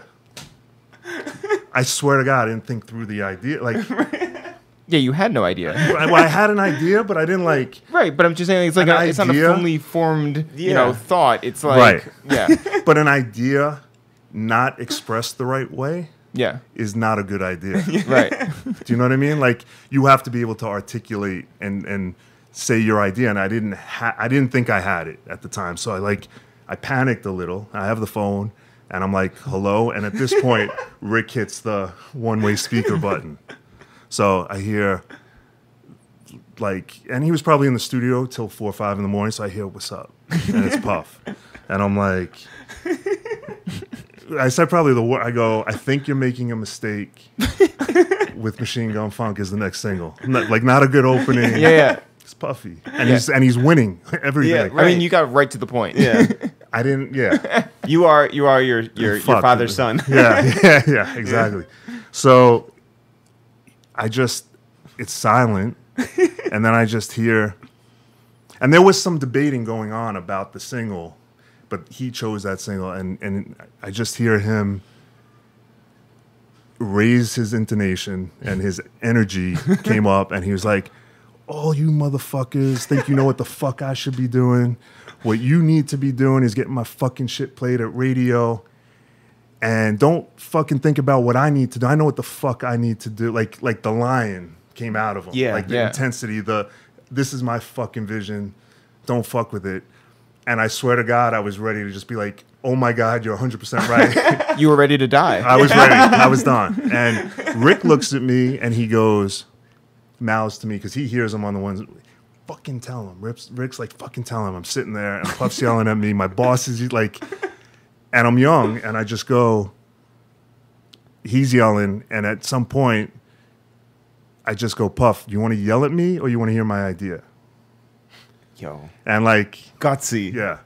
And he goes, And he had some respect for me. I know that. Like, I know, like, because he saw how hard, like, we had built, this is a year into the project, so we've now worked together a year.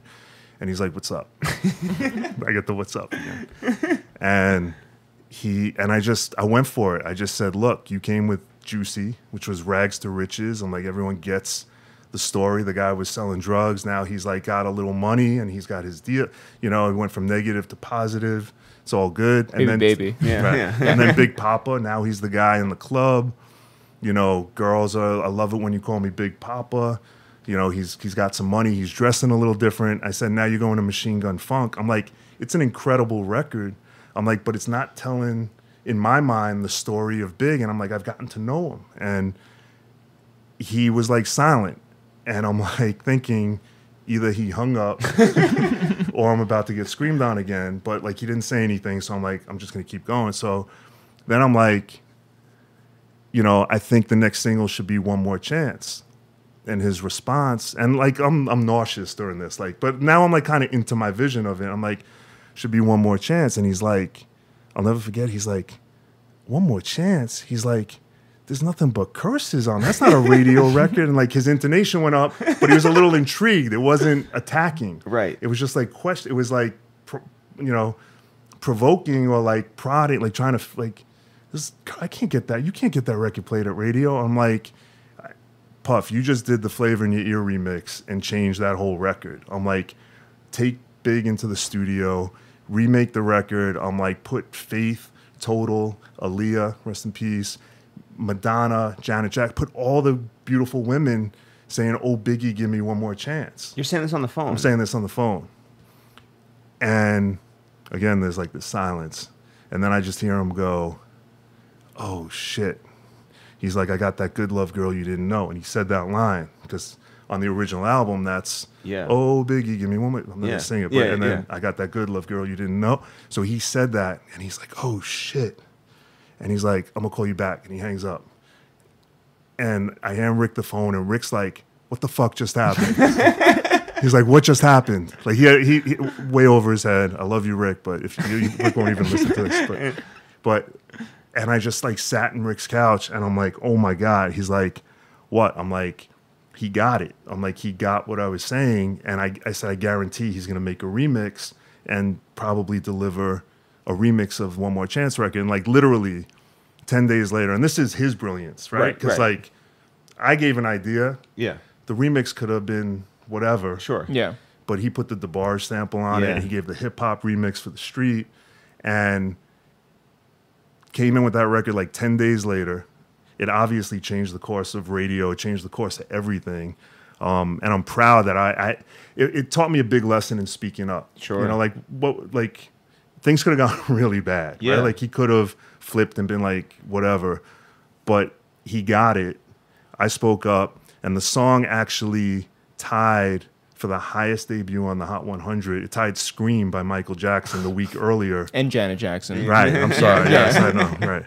Who didn't make the One More Chance video. Right. We might have debuted higher if Puff got her in it. But yeah, it debuted at number 5 and was the highest debuting hip-hop record till Missing You that Puff did a few years later. Debuted, I think, at number 1. So yeah, One More Chance, ends up tying Scream on the Hot 100 and whatever. And like a few weeks later, I'm walking in the city with a friend on the West Side in the 50s, and it's when the Hit Factory was hot, and Puff was recording a lot there. And I'm walking up the street from some event. It was on the West Side, and it's like 9:30, 10 o'clock at night, and Puff's in front of Hit Factory with like 20 people posted up, holding court. Yeah, it's Puff Daddy. This is Puff. It's not Puffy. It's not Sean Combs. This was Puff Daddy. Mm-hmm. Biggie's the biggest record in the country. One More Chance, the biggest record. He's just in his glory. And I get the yo Rob Stone, and I'm like, "What's up, Puff?" And I walk over to him, and he just looks at me and he goes, "I told you One More Chance was the next." Like literally, like straight face, like I told you. One More Chance was the next record. And I'm like, and I literally was like offended. I'm like, you told me, I told you. And he started laughing. and gave me £1, and that was it. And it was like That's awesome. That was a cool little moment. That's very cool. Yeah. So, I mean, but that's the brilliance of Puff, no, right? Because like sure, but he didn't just shut me down. Of course, he listened, and obviously like took the ball and ran with it. But good for you for saying something and having that like out of body experience to like. Oh my God! Yeah, it was on the couch afterwards. Yeah. And God bless Rick that he knew. He trusted me enough to put me in a really scary position with Puff. Like, obviously, his intensity is what made him, and his vision. Like, he just wouldn't get off of his own vision. So it was an amazing experience. And Did you have any other experiences with people who were like so focused the way that Puff is? Steve Rifkind, incredible. Steve Smith. Like, you know what? It's a really interesting thing to ask because I think anyone who's changed something has been really focused. Mark Pitts, who, and Wayne Barrow, the two of them were managing, Big. But like, look at their longevity in the game. Lyor's super intense and focused on his game. That Big had his vision, of things. So there's definitely like an intensity and even like, the like Rick Biseglia, Lionel Ridnow, like the people at Clive was Clive was relentless at taking like painstaking hours. Clive, you would be in the middle of work. You could be in a meeting with someone, and you get the call. Clive needs you in his office, and like it didn't matter. Like how many? It was the first year I bought Knick tickets. I can't tell you how many games I got to in the third quarter because Clive called like a Tuesday random meeting, and you had to be in it. You couldn't be like, oh, I'm going to the Knicks game, right? And you'd sit there, and he would play a Don Was demo and say, go around the room, or a Diane Warren demo and say, who should sing this? What artist do you hear singing this? And you'd have to give your opinions. And like, it taught me a lot about understanding how records get made and like what would work. And then what was the answer? Whitney every single time. That was a very good answer. But there was Tony Braxton at the label. There was TLC. There were, Faith. There were like a ton of female artists. But but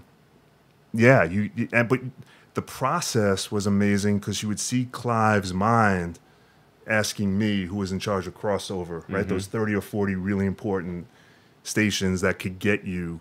And then he'd ask Lionel, and Gene Riggins, who ran urban music, and he'd get their input. Jeff House, who was running the street. And you'd see Clive kind of form, who knows, Clive would put all these factors into his mind and then make unbelievable But what decisions. an interesting like leadership tactic, not to just like trust just himself, but to like take a sampling of those people who do their jobs. Right. Wow, look at Eric getting real political. I know, Wow. Well, right. But No, but for real. Right. And I've also been witness to Clive shutting people down on their opinion. Like if he believed in something. So it wasn't like he needed our opinions. And who knows if he dismissed them or knew what we were going to say, you know what I mean? Or knew the lot. I mean, he knew his shit. Yeah. Like but it was an interesting process to see him go through this and listen to 7 songs and play it again and different mixes and, studio musicians singing these songs. Like it was amazing. It was like the Harvard business of the music business. Yeah. And I had it with, Puff firsthand and Clive firsthand. So for me, those experiences and being around those two guys, I mean, talk about like an education. Yeah. How long did you stay at Arista? 2 years. And then where'd you go? Then I had done great. And again, right place, right time, incredible records. And like there were times I'd have on my chart. My chart was like the rhythm crossover chart. I would have 14 Arista records between Bad Boy, LaFace, and Arista out of the top 20, 6 in the top 10 of airplay. Like, so I was doing my job, but honestly, like a lot of times the records were just great records. And there was like a momentum to Bad Boy and like LA and Baby, those guys knew how to make records. And like, we were like a cut above musically. Yeah. And then I was able to do a good job. And Lionel did a great job. So it was like an incredible team effort. And then you had Clive kind of navigating, knowing what a pop, Smash sounds like. So it was just like an incredible environment to be around. But then, yeah, it was time for me to go. They had switched. Rick was out. I almost went with Rick. Rick went to run Crave Records with Tommy, for Tommy and Mariah, which was their label, which didn't go well. Right. And I didn't go there. And then I was talking at the time to Andre, who had just taken over Motown. Right. And I really wanted to work with Andre. I really I love Andre and his energy. And I mean, the guy's incredible and passionate and fun. And I just remember in one of the meetings, I was down with going there. Like I was like into it. I was gonna be head of promotion. I was young. I would have been like the youngest head of promotion. And then he's like, great, and you know, and you'll be able to fire the whole staff and hire your own team that you need. And I'm like, what, you fire what, the local? And there was like 17 locals at Motown and probably like 20-year vets. And like, I'm like, Andre, I'm not sitting down with like, he's like, no, yeah, you are. And I'm like, no, I can't, like I couldn't wrap my head around firing guys. I didn't feel like I had the experience or I didn't have it in me to do that. It wasn't my time yet to start firing people that have put their life into this company or their career. Yeah. And I couldn't do it. And that was like a big factor in why I didn't go there. His money was right. He said the money I was asking for was too much. So he's like, meet me at the Reebok Club. And at the time I had my ponytail and looked like a beach bum. He's like, we're going to play basketball for the job, for the money you want. And I'm like, okay. Why does this keep happening to you? I know, It's yeah. weird. Volleyball and now basketball. And we played and I won. And he was pissed. And then he tried to get me on the treadmill because he was in good shape. He was running then. And he was like, all right, if you throw up, I'm like, I'm not going to throw up. I'm like, you know, but yeah. Wait, he moved the goalpost back on how much you could get paid? No, he stepped up. Andre was like a man of his word. And it was a big company. And he was about to do, you know, really trying to do big things. And I was really good, or at least what I had done was really good. So it put me in a great position to negotiate and talk. And then other, you know, companies wanted me. You know, Rick wanted to take me. Clive wanted to keep me at Arista. And then I went down to the Gavin convention, and John Rifkind introduced me to Steve Rifkind. And Steve said one line to me. We were standing outside the hotel, and we just started talking, and he just said, what are you going to do? And I'm like, I don't know. My head's spinning. Like, there's a lot of options. And he's like, you know, you ever think of doing your own thing? I'm like, I always think about doing my own thing. I just, you know, want to do it at the right time. He's like, well, would you ever do something with me? And Steve was very direct, and I kind of, you know, not Steve didn't paint the picture. He was just like, bam. Yeah. Well, what would you do something with me? And I was like, yeah, probably. He goes, you know, sometimes owning a smaller piece of something big is better than a bigger piece or the whole thing is something that might not be as big. Wow. And it like stayed with me. And then I just liked the way Steve moved, you know, like, and how he was, and his, just his whole thinking was like, it fit with me. And yeah, I decided to go into business with him and start Cornerstone, which was the marketing company, and help him be a part of SRC and part of Loud Records. So it was like, that was another incredible learning experience. Hey guys, just want to take 1 second to interrupt the podcast to tell you that on October 3rd, 1 month from today, we will be at Highline Ballroom with our friends Styles P and Chic Luch of The Locks here in New York City, doing a live podcast, Two Jews and Two Black Dudes Review the Movies. Say you don't know what Two Jews and Two Black Dudes Review the Movies is actually about. Say that you are like, this name is very confusing. Right. There are two Jews and two black dudes, and they're reviewing movies, and you can't put all those pieces together. What does it all mean? This is what it's like. Can you do Jada's laugh? That's really good. Yeah, it's good. Yeah. Can you do it?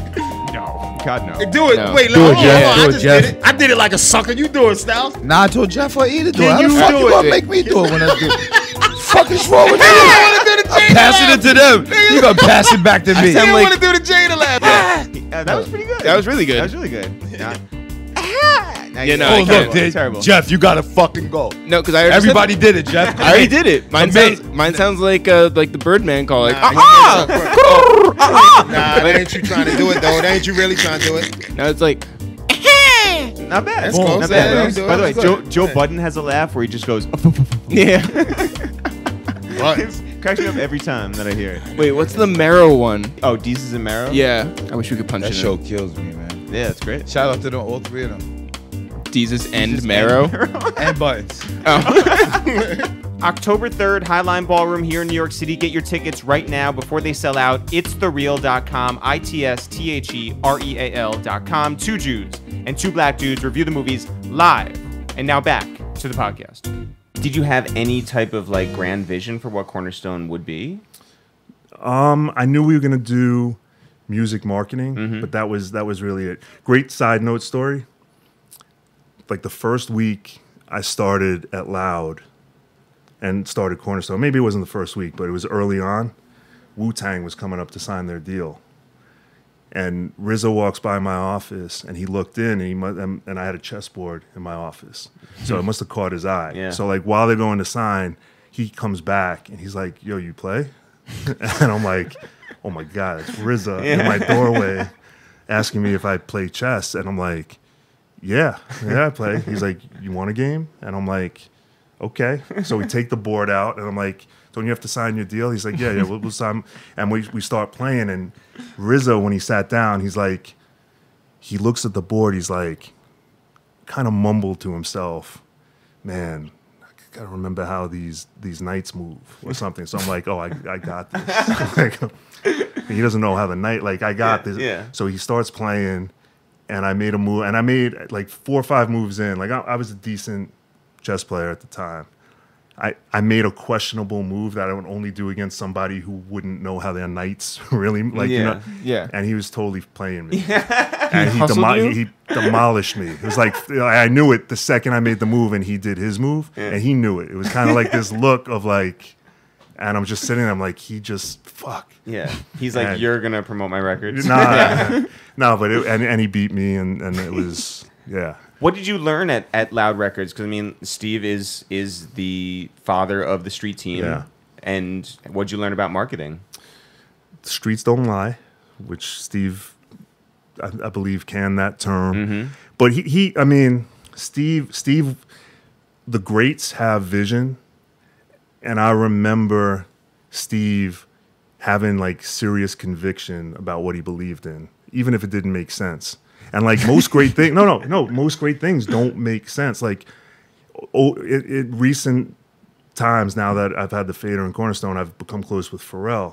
Pharrell has a saying where he goes, Pharrell has crazy ideas, but Pharrell pulls them off too, right? Or it might even start crazy, but he will say to you when he knows you're looking at him like, "Pharrell, that's a crazy idea. Like, you want to pipe in water from Toronto, like whatever his crazy idea." And he's like, "Just remember," like he's said this to me before, and I always think about it when I'm about to say that will never work. He's like, the first guy who spoke about going to the moon, everyone thought was crazy. Yeah.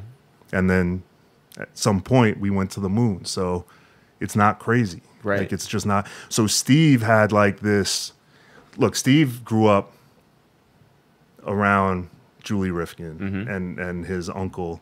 And then I know he went on the road, I believe, with Teddy Riley, and had like incredible hands-on experience of the music business. So he just had a gut instinct that was incredible. And he had a great partner in Rich Isaacson, who's now, working with Paul Rosenberg at Def Jam. Yep. So like, you see these people, really have done great things. But Steve had balls. Like, Steve had, the ability to ask for things that I kind of be like, I can't believe he's asking for that, and then walk out of the room with it. You know what I mean? Like, he believed in it, and he fought for his artists. So like, that's something in a much different way now that when I went on my own and left to just run Cornerstone, just because SRC, Loud, Cornerstone was just too much. I was spread thin. Let me go run Cornerstone. And Jon, who was at Columbia, came over, and he was doing all the indie rock stuff. I was doing all the hip hop stuff. We were, partnered. Made me realize, like, anything we do with artists, we got to fight for those artists. And like, in the sense of working with corporate America, we have to really fight for these artists. Because how many corporate events do you go to and the fucking stage is whack and the mics don't work and, and it's not positioned right. So those are all things as an agency working with big brands that we get right because we're thinking, and it's some of that. And Jon has an incredible gut on that stuff, and we've instilled it in our staff and our team that we think about those things. Where I think some companies, if you haven't had the experience of seeing when things go horribly wrong and what to do to make them right, that's invaluable. And Steve always fought for his artists. That's why, I just saw a clip on Instagram the other night. Wu-Tang, I think it's 25 years now, brought him out on stage and said he's the greatest music executive ever. Like, Steve wanted to sign every single Wu-Tang guy to Loud and wasn't given the money.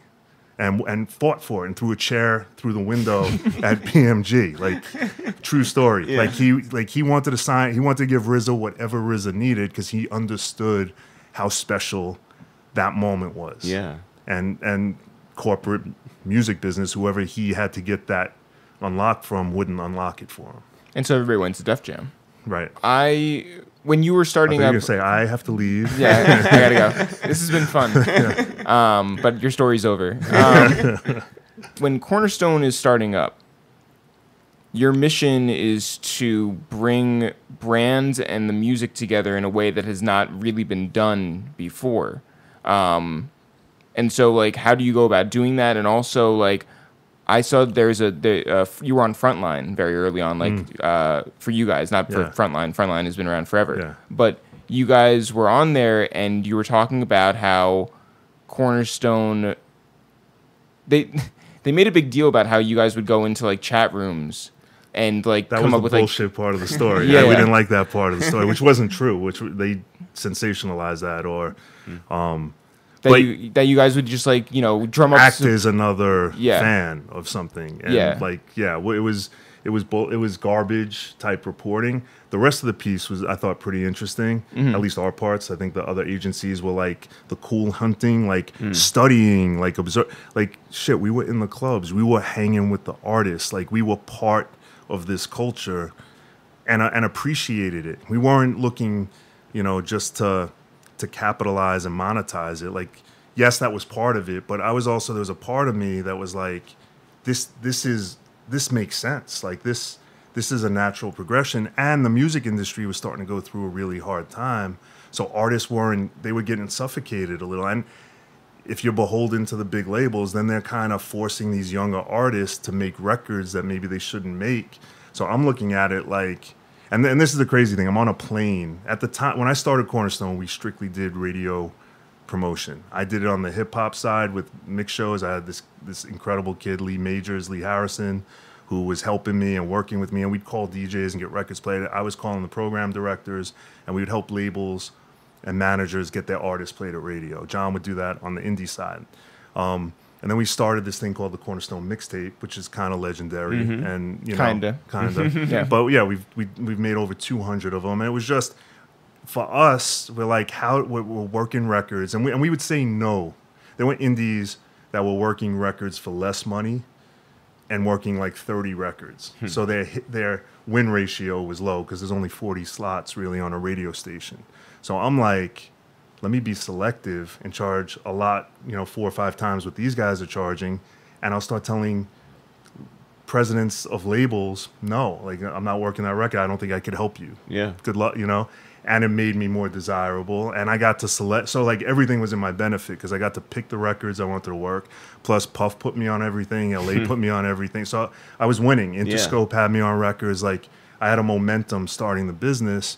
That most people didn't. But then Lee and I were talking, like, let's come up with a CD monthly that we can have a DJ featured. So we'll elevate the DJ if it's, Big Von and K-Miel in San Francisco. Shout out to Big Von who listens. Or Mr. Chalk at Power 106, or, the Dirty South guys, Devin Steele. Like, whoever these guys are, like, they're the superheroes. They're the connection to cool in those cities. Yeah. And, like, what I saw was, when a Jay-Z went into Memphis, he'd go see Devin Steele. He'd be on the radio station there. He didn't go to nobody wanted hip-hop back then. So Devin was, I shouldn't say nobody wanted it. The fans wanted it, but corporations didn't get what it was in the early days of hip hop. So these guys were the superstars. So we're like, let's elevate them to a national stage. And we started making these Cornerstone CDs, and they took off. And then we're like, okay, how do we, you know, tie in a brand to it or this and that?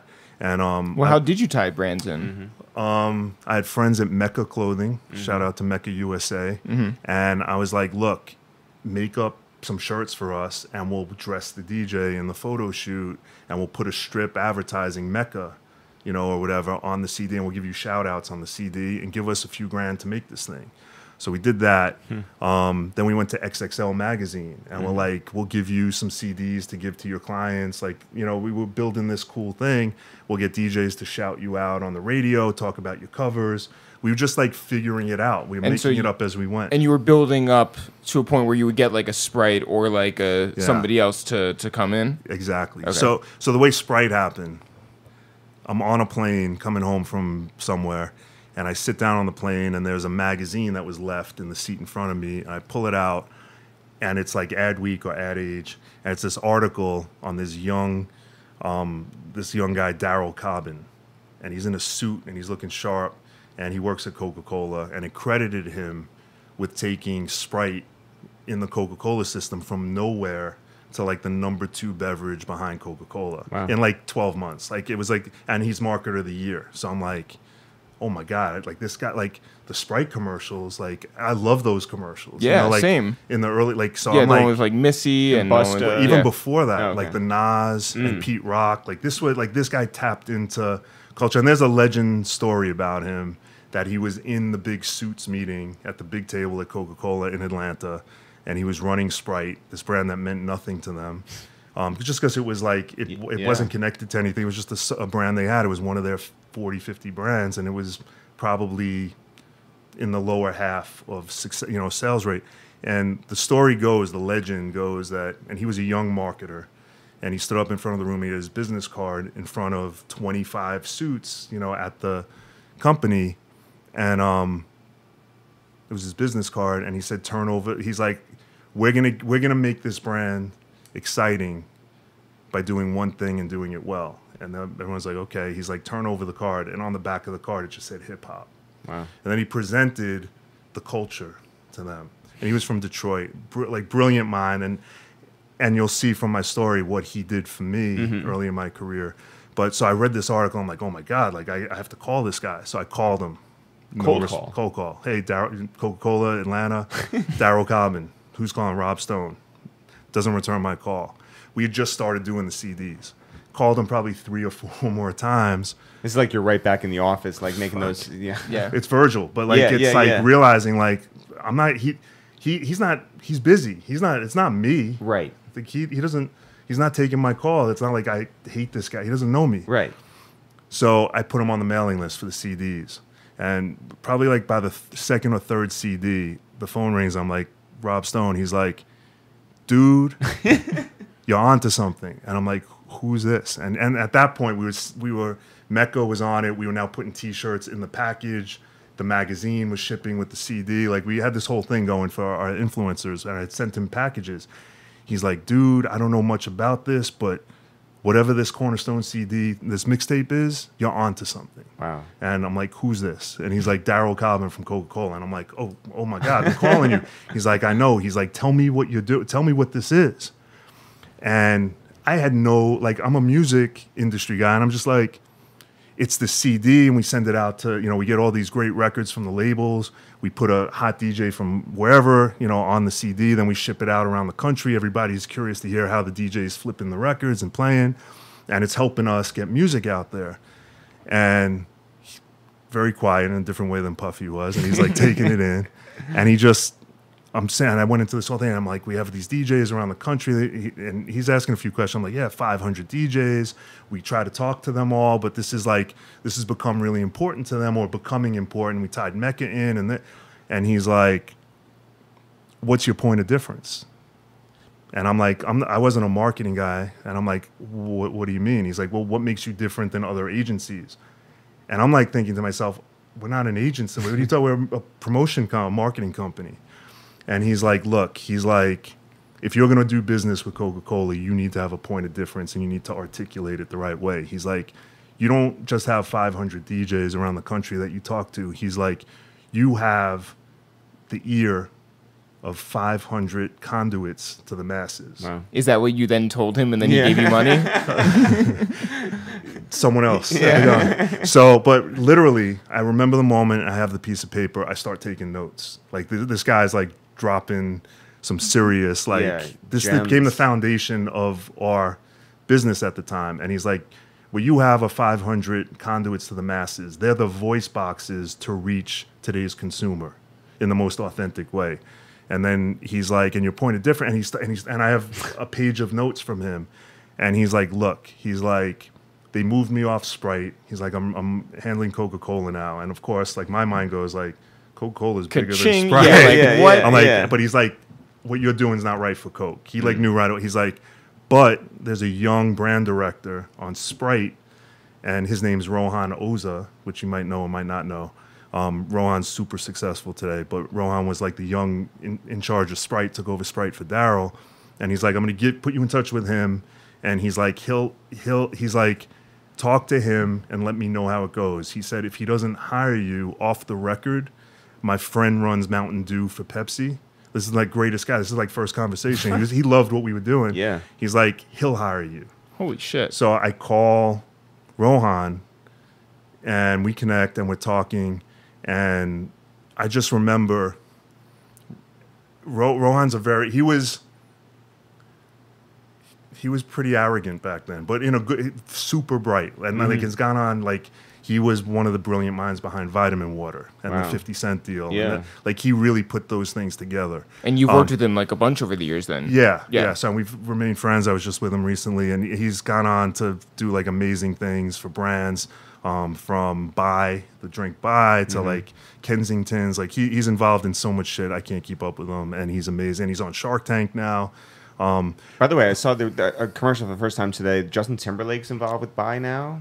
I was just like, oh, all right. Well, he was, I think, originally. Oh, is that right? I think he's an investor, and I think they use that song "Bye Bye Bye." Oh. I mean, that makes sense. Oh, yeah, I was going to make that joke, but I guess they already did. So, Yeah, you're on point. Yeah. But anyway, so I speak to Rohan, and understand, I'm in the record business, working with tight budgets for artists because the music industry is going through this thing, and I'm getting maybe 10, 15 grand to be involved with these projects on the music side.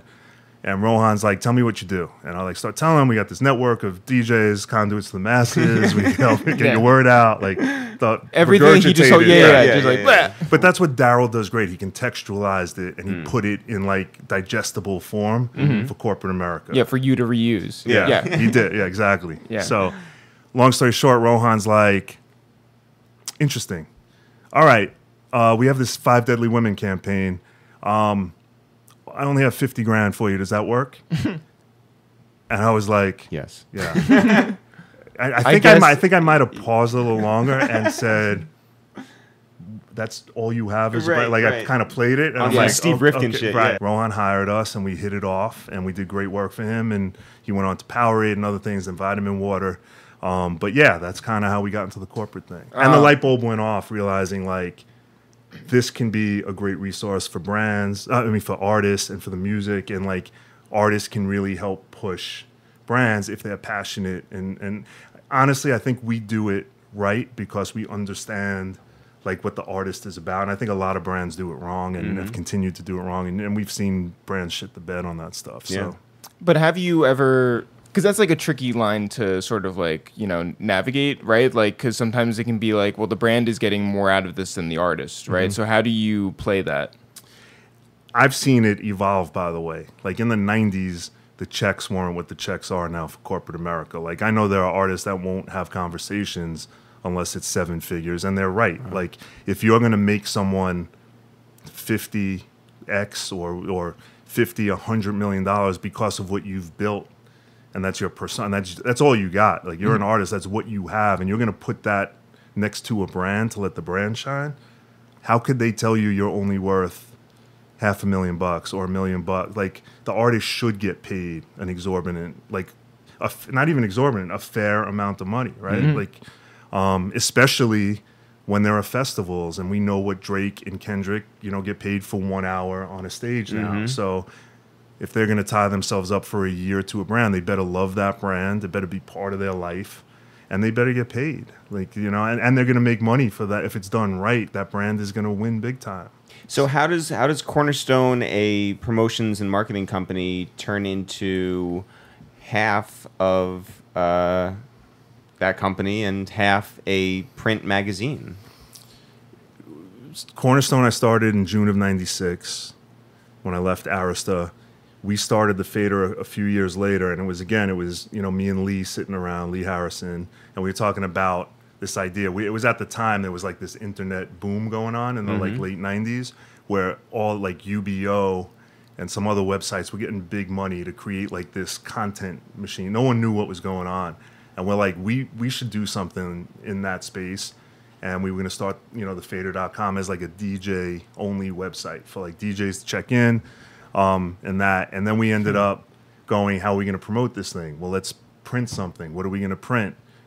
Let's figure it out. So, by the way, I never realized that it was the Fader, like a DJ. Like, really? Fader. He did. I definitely did. Yeah. And most of America That's that me. has heard That's of me. the Yeah. But yeah, it is. It comes from the DJ, the Right fader. on. So and the whole concept is a DJ is able to go seamlessly from one record to the next. We were going cross culture, which was at the time there was Rolling Stone and there was Vibe, and like Vibe didn't cover the rock artists, and the Rolling Stone didn't cover the hip hop artists. Like that came later, and Fader was doing it first. We put Beck and D'Angelo on the cover. We did a lot of things, I think, first in that space because it came from a pure place. It came from like a love of music, and we're like, John was into that. Like our first cover was Funkmaster Flex, and we just asked the question: is he the most powerful DJ in the world?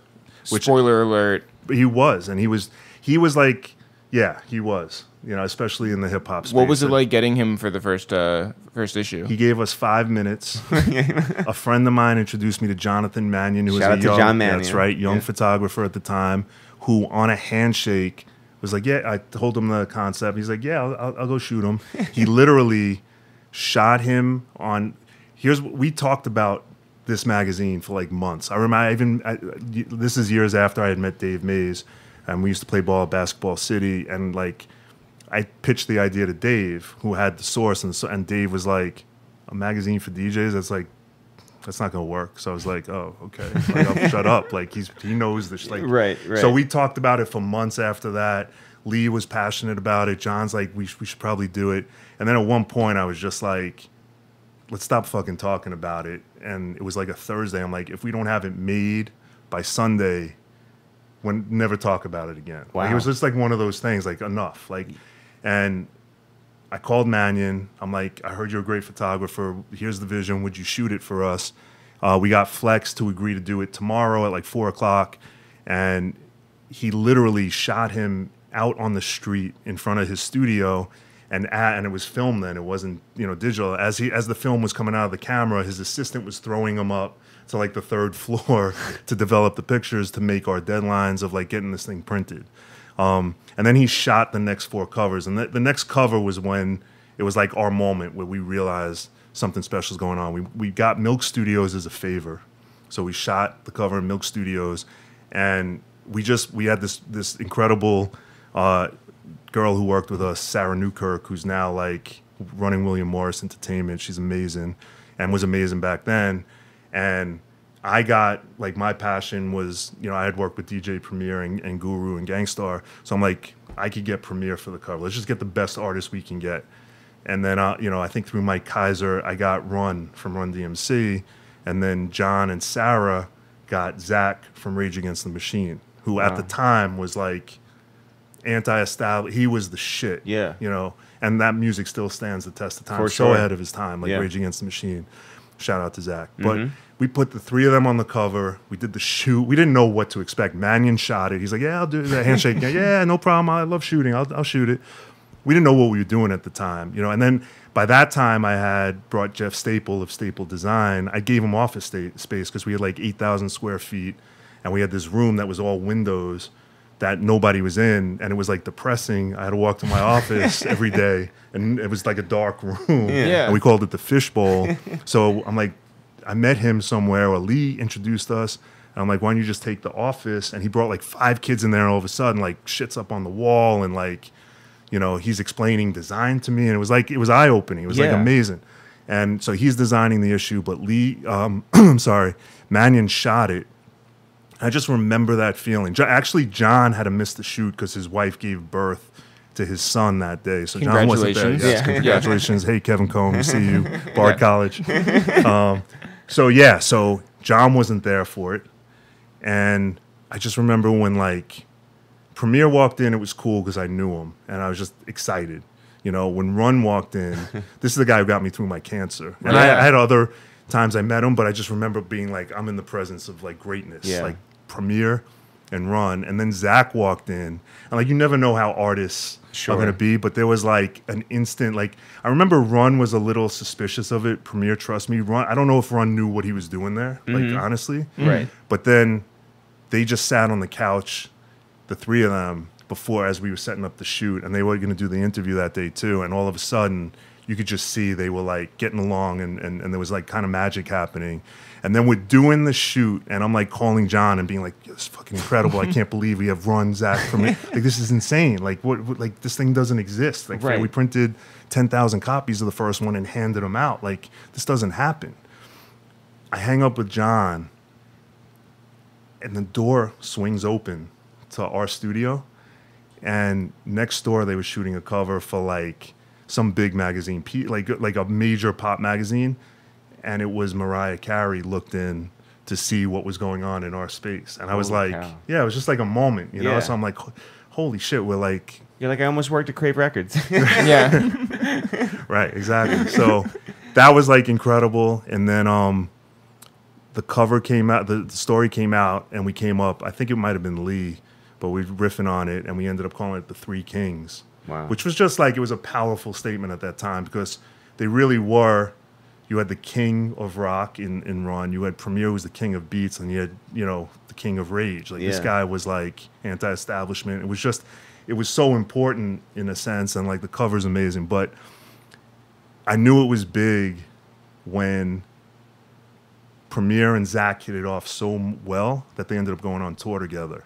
And that's when I think we had the moment of, holy shit, like, they wouldn't be on tour if we didn't do this cover, because they might not, maybe they would have, but they might not have connected. Right. It happened when it happened because of the FADER. When did you first consider yourself a publisher? I swear to God, I don't think we do. I don't think we've ever treated the magazine as a magazine, because if we did, we wouldn't be in business today. Like, you'd see Spin went out of business, and all these guys stopped printing. Like, we've never treated this thing, and I think that's the beauty of it, that it was never the magazine. It was always a platform of lifestyle, of experiences, of events, of cool people, of not giving a fuck, breaking the rules. Like, it was just different. Like, the FADER just always was different. You know, and then we had like Outkast. Mannion shot the next cover, Outkast and Eminem. We went into Chinatown with Eminem. Like, it was incredible. And then M does this thing. We have this clip. I'll send it to you. Maybe you'll play it on the air. But where M bends words, and we just had, you didn't have cell phones back then with cameras. Someone on, like, I think the flip cam had just come out. So someone had like a little flip cam, and it's like a horrible quality, but it's M in between the shoot. And man, like, amazing photos, like the dead chickens in the window. Yeah. You know, like famous shots. Yeah. And they actually used our cover in 8 Mile or in one of the videos. I think it was one of the videos has our poster hanging in there, which was really cool for us at the time. Do you want to send a C&D? No. The M put us on the map with that issue. But M, and we have the recording of it, I'll send it to you, but it's just him taking the word FADER and playing with the word FADER to where he's going, a dur, that is fade, FADER. And then he's like, Durst, Fred Durst. Like, you got to see into his mind of how he just bends these words into other words. That's wild. It was really cool. I'll send it to you guys. Yeah, it's really cool. But those were the 4 cars, and I still hadn't paid Jonathan, because like we didn't have money to do shit. So at this point, it was like the fourth cover, and John, Anthony, and I are like, we got to do something. But I don't think we could give him enough money to make him feel good about it. Right. So we literally had mentioned that he was like looking for a computer. So we just bought him the best like Apple computer. and yeah, that's literally how the FADER started, was, you know, on a handshake with Mannion. How about the first time you met Kanye West? Wow. First time I met Kanye, he was just a producer. Chris Atlas. Shout out to Chris Atlas. Yes. Yeah. Everyone loves Chris Atlas at Warner Brothers. But he was at Tommy Boy, and then he came over and ran urban music for us at Cornerstone. He brought Al Branch. Shout out to Al Branch. Al Branch, Yeah. yep. And Kanye up. And Kanye, again, was just producing for Rockefeller. He was signed to Rockefeller as an artist, but hadn't put out any music. And Chris, Al, and I were talking, and this guy Kanye standing in the office, and we knew who he was because, you know, but we're talking, he's not saying anything, and we're in my office, which was like the corner office on the 9th floor at FADER, Cornerstone, and Kanye just goes out of nowhere, he's like, hey, can I play you some music? And I was like, yeah, of course. Like, help you. And I go to take like a CD from him. He's like, no, I'll put it in. Like, he wouldn't even hand me his CD. I don't know if he was being courteous or whatever. He didn't hand me the CD. Yeah, well, you saw what you did with the Biggie stuff. tape. Yeah. Right. So he puts it in the CD player, and the song starts playing, and it's Through the Wire. And I think we're gonna hear his vocals on it. And it's the instrumental, and he starts rhyming all over it. And he starts not just rhyming, but like he's performing, and he's like loud, and it's focused. Like, you talk about focus, right? Yeah. Focus like that's like Madison Square Garden, 20,000 people, and he's going for it. And not because of us, but that was Kanye, and he went for it, and it was Through the Wire. And all of a sudden, like 5 people. Like 3-4 people come looking in my office like, what's going on? Then a few more people. And at the time, we were probably like 30 people that worked there. Next thing you know, 30 people are like jammed into my doorway, watching him do Through the Wire and Jesus Walks. Wow. Sweating. And we're all like, everyone's just like mesmerized, nodding their head. So it's a contagious energy. It's not like, oh my God, what is this weirdo doing? It was a moment in music. It was a moment in FADER. He performs. He leaves, and Knox Robinson, who like was our editor-in-chief, is like, that's our cover. And that's literally, I think Knox walked down the street with him doing like part of the interview or whatever. I was like, oh my God, this guy's the next cover. Who are some of the most important people that you've worked with at Cornerstone and FADER throughout the years? Important in what? Important to the success of the whole company. Well, like Darryl Cobbin, without a doubt, gave us our first script. First script. Yeah. And an opening to corporate America. But then, yeah, I think on the art, like Pharrell has played such a big role because we've done a lot of things with him early on that really helped, from his first cover, you know, with him and Chad.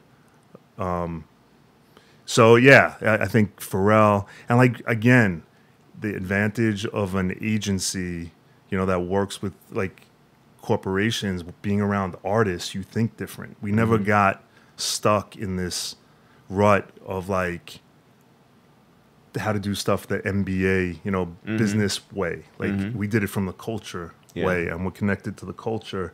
And we walked away from a lot of deals. You know, there were a lot of companies we wouldn't work with if we couldn't get it right.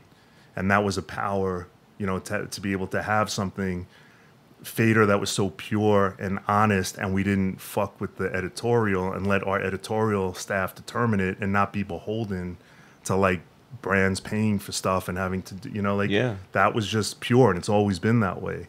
And Cornerstone was able to thrive with great creatives, and where we are today, you know, working with big brands like MLS, you know, doing the creative for them. The North Face, we're doing some great work with those guys. So you know, we've worked on the Sprite Obey Your Verse years later, have gone, you know, back, work with Sprite. So there's just some campaigns we're so proud of, and you know, feel like culturally they fit.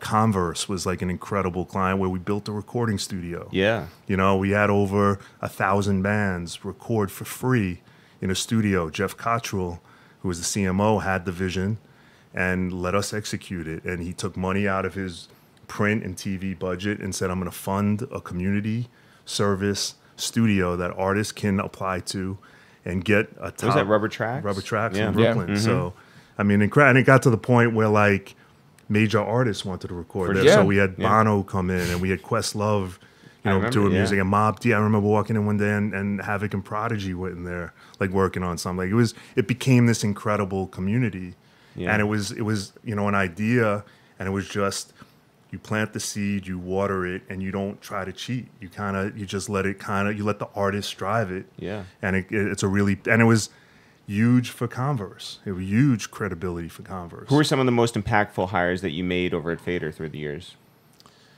Alex Wagner has been incredible. Duncan Cooper, our current editor-in-chief. Knox Robinson, Eddie Brannon in the early days, like really gave the FADER like a voice and a lens to look through things. They really did. Lee Harrison, who early days, we just like really had a tight line of like quality, authenticness, and trying to be about the artists, What are your best FADER Fort stories? Man, you guys being there this past year was great. Huge. I think that's where we got to hang out. That is. We Shout out finally to DJ Enough, by the way. That's right. Yeah. Enough was in the house. Yeah. Favorite was probably biggest and favorite are different, right? Mm-hmm. So, one of them was probably biggest and favorite, but I remember Glow in the Dark tour happening, and Kanye was. If you remember the Glow in the Dark tour, it was him on stage by himself. It was a very singular performance, huge, incredible concert.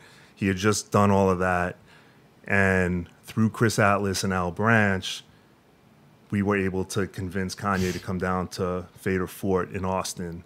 And I'm forgetting the year, but you guys can check it because it seems like I'm getting my shit mixed up. 1999. Yeah. No, I think it might have been 2009, maybe. Yeah, right, whatever it was. He comes down to do a surprise performance, unannounced, but he's doing it as good music. And it's not about him. It was about his whole crew. Yeah. So I just remember sitting there with John and Sherry Timmons from Levi's, this was her vision too with us, like to build this FADER Fort. Wow. And from the early days supported it and trusted us and let us program it. And Kanye came down and in Kanye fashion, it's a Levi's venue, and he was wearing a Lee vest that we couldn't get him out of because none of us could say, "Hey, can you take that off?" But he wore a Lee vest, but whatever. No one cared because the performance was amazing. But Kanye was on stage, and there's footage of this on YouTube, but having so much fun with his artists. It wasn't his show, but Common was on stage, and Consequence, and GLC, and it was, and Erykah Badu joined them, and they were just riffing and having fun, and it was just magical seeing this guy, and he was smiling like you didn't really see Kanye smile, right? And and then he gave us to the FADER magazine, "We Love You All," in one of his songs, and it was like a great moment. That was pretty cool, but I think one of the top performances I was talking about it today was not Scooter Braun, but Scooter, Gary Clark's manager. Gary Clark had one of the most mind-blowing performances. He's just an incredible talent. He stood on stage with his guitar and he just crushed the audience as the sun was going down, and everyone, it just was like a euphoric moment there. And we've had a few of those. The biggest fort we had was 2016, and we were able to convince Drake to come down and do an OVO show. So we had Majid Jordan and guys, Party Next Door, and Drake came out and he did 6 songs and he announced Summer 16 on the FADER Fort stage. Wow. And that wouldn't have happened if we didn't. I think if we didn't have the credibility and the support. We supported him. We gave Drake his first magazine cover. Jonathan Mannion shot that as well. He took we made it very personal. We shot him at his house. Jonathan went with him to see his grandmother when he told her for the first time, "Grandma, I have a record deal." And Jonathan's there and has photos of his grandmother, God bless her, holding Drake's hand, and Drake is like, "Grandma, I have a record deal." And she's like, "Really?" And he's like, "Yeah, a lot of money, like millions of dollars. And she's like, $1 million? And he's like, no, grandma, millions of dollars. Like Jonathan like tears up when he tells the story because it was so touching. Yeah. And Drake's holding her, and it was just like an amazing. So I think that's what the FADER is about. Drake has gone on, we have him saying how the FADER let him be him early on when nobody was doing that. Like, and that's always, again, we set it up and get out of the way. It's like what you see from who we cover is what they are. So yeah. So you're somebody who you grew up working class, Long Island. Yep. You saw, you faced really heavy circumstances as a young man, and you went on to not do what your father did, but create your own business, and then be very successful at your own business. What did it mean to your father to see you create your own thing and succeed? I truly appreciate that question. It meant a lot, and he had a lot to do with it. I mean, I named the company Cornerstone. Obviously, my last name's Stone, but his trucking company was Carl Stone Trucking. And just to be clear, it's not my own business. John and I are partners. Right? Sure. I'm just like John's Yeah. like the most amazing partner. But John isn't here. Right. So, yeah, exactly. So my business. No, but we've built the business together, and it is an amazing relationship of just like musical tastes and how we have each other's back and trust each other, and then have an incredible team from Andy Cohen, who runs the FADER, to Anthony Holland, to just the team around us is incredible. But yeah, like the early days, like I was in situations that I hadn't, I had to give my dad the details, and he would come back to me and kind of tell me the steps I needed to take, whether, I was dealing with shady people or whatever it was, but he had Shouts the to experience. Eminem. Yeah. Right, yeah, absolutely. Yeah. Mm-hmm. But yeah, he helped me. He didn't help me through the Eminem situation. Paul did. Paul Rosenberg did. But there was no Eminem situation. But yeah, like my dad just had an incredible intuition and read on people. So it just helped me throughout my career. And, yeah, like one of the things that stuck with me my whole life is he said, the best gift you could give me is doing better than I ever did. And I think about that all the time. And, my dad passed in March of 15. So, it's just, he was an amazing man. I think of him every day in every situation. And he's helped me so much. And so, you're a father now. I am a father of, my dad was an identical twin, and I'm a father of two identical twins. Yeah. I should say two identical twins. Yeah. Identical twins. How's that two. going? It's going. Yeah. it's going. They're big. They're strong. They rip shit apart in the Good. apartment. Yeah, they're Nice. boys. They hit each other. They laugh. They cry. They're great. They're tough. That's good. What kind of father are you? I think I love it. So I think I'm a great father, and I think I'm in a position where I can be there almost as much as I want to. You know what I mean? So like obviously having a business and running the business is really important, but I understand, like my dad set a very high bar, so that's very important to me, and also to pass that on to them. Like it's important for me the lessons I have in my head are very important. That's something I'm working on in the physical sense of a book that I'm putting together of some of these stories, like the One More Chance stories and other really amazing stories that I know as I'm an older father, since I'm not a 25-year-old, 30-year-old father. By the time I'm able to tell them these stories, I'll forget the details. As you can see, I'm forgetting the details now. But if I document it and write it down, it'd be great. So I'm working with this guy, Casey, that's a Fast Company rider who interviewed John and I once, and we just hit it off, and he's helping me put together this awesome. book that will be out soon. So That's really dope. Yeah. I am a little upset that you're saving some stories for the book. They should all be coming out for this. Yeah, there are definitely some saved stories. Do you want to tell the Lyor story? Yeah, because I do. It's not a bad Lyor story. No. We love great Lyor. We love Lyor. So. Look, Lyor was a hero of mine coming up in the music business, and this force of nature, and partners with Russell, and behind every big act in the 90s, like everything, created the hip hop business. So I was coming up SBK first, then it became EMI, then I went to Arista, and then I was competing, obviously, with Def Jam and Mike Kaiser and those guys.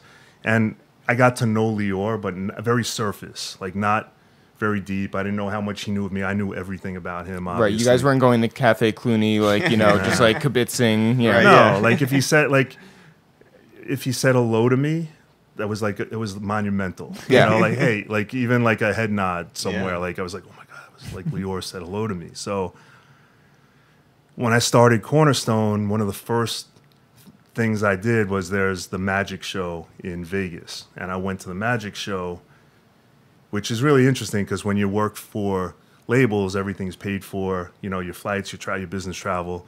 It's different. By the way, everyone should understand this is not a magic show like it's like Right. Penn and Teller. It is Magic, the convention. for Although clothing. I sort of wish that you went to a Penn and Teller show. And I saw Lyor Siegfried juggling. and Roy, It was yeah. crazy. Lyor's Put his head in the mouth of a tiger. Yeah. No, so I go and everyone's displaying their good, you know, their clothing, and you know everyone. Mecca's there, Aniche, like every big company on that side, but to like Calvin Klein, Ralph Lauren, like this is the big show, and they sell. I think the number was like something like 70-80% of their merchandise to, you know, all the buyers are there picking what they're going to supply their stores with.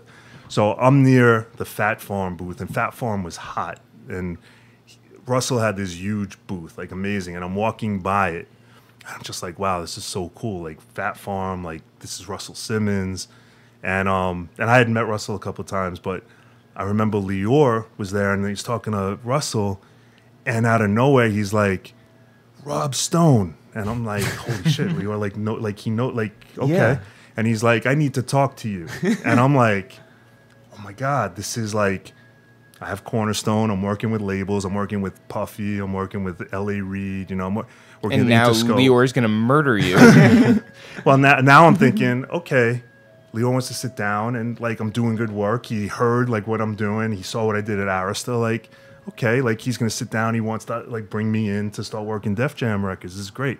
He's like, meet me back here in like an hour or whatever time it was. So I'm like, okay. And I swear to God, there's no way Lyor remembers this because like it means nothing. It meant nothing to him. but everything you. Yeah, it was like this is like I was nervous. I'm like, I'm gonna sit with Lyor. Like, okay, I gotta get my shit together. Kind of like the Puffy feeling, right? Yeah. Like, but I had gone into like a room to get radiation, so it wasn't too serious. Right, Right. right, Like right. there's that balance in my head of like, yeah, I can Yeah, how handle bad could this be? Yeah. Right.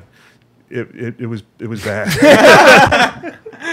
So, you asked about the question before. Yeah. The obvious answer. So I walk up to Fat Farm there a few minutes early. Lior's talking, big personality. He sits down. Rob, come sit with me. So okay, I sit with him. I love the guy, and he just looks at me and he goes, I swear to God, what the fuck did you do? And I'm like, I don't even know what he's talking. Like, I have no idea what he's talking. I'm like, It's a Leo, strong opener. Yeah, Yeah. got me. Yeah, I got my attention. If like he didn't already, and I'm like, what do you mean? Like, what did I do? And he's like, you were the biggest name in the music and promotion. Everyone was talking about Rob Stone, and he's going to be an executive, and nobody talks about you anymore. I don't hear your name. You don't, and some of it might have been for effect, but. Or it might have been his real opinion, or it might have just been like, let me fuck with this young kid who thinks he's the shit. Oh my God. And I'm sitting there and I'm like, and he's going, and no one talks about you. I don't hear your name anymore. And I literally start going in my head like, holy shit, what the fuck did I do? Yeah. Like, what did I do? Like, he's right. Like, A real existential crisis Yeah, thanks to Lyor like- Cohen. Yeah. and I'm sitting, I'm like, and he's going off on me, and I'm just sitting there, and I'm like, holy shit. Like, my company's 6 months old, whatever it is, it's young. And I'm Right. like, oh my God. Like, and I'm like, well, Lyor, what did you do? Like, I literally put it on, I'm like, what did you do? I'm like, look at you, you know, like, and he's like, what do you mean? I'm like, look what you're doing. Like, you started your own company. I'm like, you have Def Jam. I'm like, Fat Farm with, like, this is incredible what you've built. And he goes, I had no choice. He's like, no one wanted to hire me. And it kind of makes sense, right? Like, I'm like, okay. And then I'm like, but as I'm like thinking about it, and he's saying, I'm like, yeah, you slept on floors. Like, I've read your stories. I know you traveled. You broke down barriers because you believed in something. I'm like, I believe in this. And like, I started getting my legs under me. Yeah, yeah. And I'm like, I believe in what I'm doing. And I'm like, but you're saying because someone was going to pay me money to work for them, that I should do that instead of follow like my course and what I believe. Like, what if Cornerstone's bigger than Def Jam? And that's when the conversation got really silly.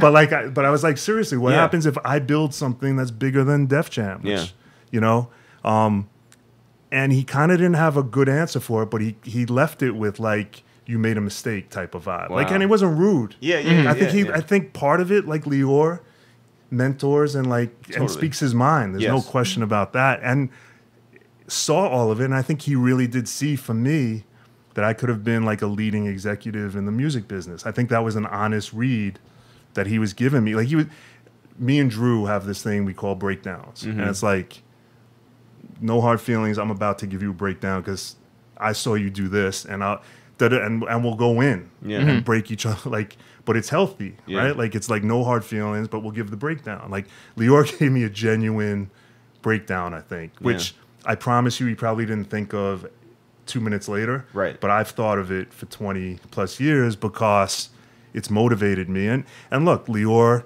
to his credit, has done unbelievably, you know, and, you know, we've built and we've done great stuff together now. Like, you know, when we gave Migos the cover, they won 300. Young Thug, Lyor, like, he's made a lot of shit happen for us. He's given us a lot of credit for stuff, you know, recently. But next time you see him, though, it's on. No, next time I see him, I'm going to say, Lyor, what the fuck did you do? I never hear your name anymore. Yeah. What is YouTube? And it's exciting to see what he's doing. And like we're having this conversation. He just had his conversation with with Charlemagne. Yeah, the Breakfast Club, and shout out to Breakfast Club. But he dropped a lot of really interesting points about what YouTube's trying to do and the changing industry, and like he proved it with 300. Like, he said it, like, don't count Lyor out ever. Yeah. And the guy, again, focus, intensity, balls, like, you know, he'll get it done. Like, it's just a shame that we never hear his name anymore. Well, Rob, this has been an amazing breakdown, and we're so honored to have you up here. All the work that you put in on the volleyball court, all the work that you put in. Well, you know what? You never made it as a football player, but otherwise, pretty damn great. So thank you for this. No problem. Thank you for having me. What you guys are doing is great because I think you take the edge off of the interview and you make it enjoyable. I love your film review show that you guys are doing. Thank you very much. Shout out to the Locks. Yeah. Coco, I watch it probably 4 times a week with my kids, and it will never be the same. That's right. If you haven't listened to the Coco review, please listen to it and go watch the movie. Yeah. But yeah, amazing. Thank you guys. Thanks very much. Appreciate it. Thanks everyone for listening to this new episode of A Waste Time with It's The Real. Jeff, people want to find out more about us and our travels and our podcast and our music and our book and our live shows in New York City, Atlanta, and soon in other cities. If people want to know anything about It's The Real, ItsTheReal, Jeff, where can they go? You can always go to ItsTheReal.com. That makes sense. Oh, I'm alone. You can always go to ItsTheReal.com to find all our updates on us. You can also go and search for our podcast. Yeah, our podcast episodes are all available on SoundCloud and iTunes and Spotify and wherever people listen to podcasts. That's where it is. Great. Yeah, the Stitcher. I don't think it's the Stitcher. Stitcher. No. Yes. Yeah, it's there too. Good. You can also find us on Twitter at It's The Real, Facebook at It's The Real, Instagram at It's The Real. Go look at all of our pictures from our travels down in Utah and Arizona. Trust us, they're dope pictures. I like the guy who was just like, hey, did Ravy B go on vacation with you guys? Because the pictures were that good. And the answer is yes. Yeah, Raven was there. Yeah, Shout out to Raven. She left the tour with Jay-Z and Beyonce to come to Utah and Arizona. That's right. I would also say you can find our music on all streaming platforms. It is called Teddy Bear Fresh, our album. Yeah, who's that? Aovante hit us and said that he started his week off the right way by listening to Waco off Teddy Bear Fresh. I like that. I like that. Carl. I would also say you can find me on Fortnite. I am at It's The Real. I'm not good. Do you think that you're worse off after a 10-day vacation? Yeah, I haven't played it in a while. Yes, the answer is yes. Or am I like I'm so refreshed that I'm gonna be really good? Hey, there's only one way to find out. It's the real on Fortnite. Jeff, we love the support that you guys have shown to us over the last 3 years with this podcast, over the last 11 years with It's The Real. We appreciate you guys, and we know that you appreciate when we let you know how much we appreciate you. Smokes once. Yeah. So, Jeff, who do you want to shout out here on the podcast today? I want to shout out a few people who have bought our book and let us know they bought our book. Yeah, Rhyme Book in stores right now. And there's a lot of people who have, but I don't have them all in front of me, and so, I'm leaving out a ton of people, but here's 5 from the top of our Instagram DMs. Okay. Nur Ozdemar. Yeah, shout out to Nur. El Katuk. Shout out to Ray. Jonathan Benavente. Shout out to John. Beatmaker. Shout out to Beatmaker down there in Tampa. And ItsBK. Shout out to Brian Kraft down there, also in Florida. Yeah. Guys, maybe they know each other. We really appreciate the fact that everybody has been pushing our book, Rhyme Book, to the top of the blank sheet music charts. Let's keep it up there. Yeah, there's a lot of competition, so we really need to rally the troops. Right. So, guys, go buy Rhyme Book. It's a great project. We're so honored to have done it, and we're honored that you guys have bought it. All right, you need to shout people out because I have to go get Chinese food before the place closes. All right, Jeff, I want to shout out 2 people who we got to see down in Salt Lake City, our friends, Emily O'Connor and Jake O'Connor, who were so welcoming of us down in their corner of the United States and so open with suggestions on places to eat and things to do. Yep. And Red Iguana. Shout out to our friends Emily and Jake, who provided us with great conversation and a lot of tips on what to do down in Salt Lake City and beyond. And we just appreciate them as good, funny, fun people. And they were so nice to welcome us into Utah. Yes, and we also have to shout out one person before we leave to go to the Chinese place. Yeah. Which is Joseph Smith. Joseph Smith, who started the Mormon religion. That's right. Shout out to Joseph Smith. Bless up. From Utah and Arizona to the top of the blank sheet music charts. As always, guys, now for real, Carl Malone. We'll see you guys next week.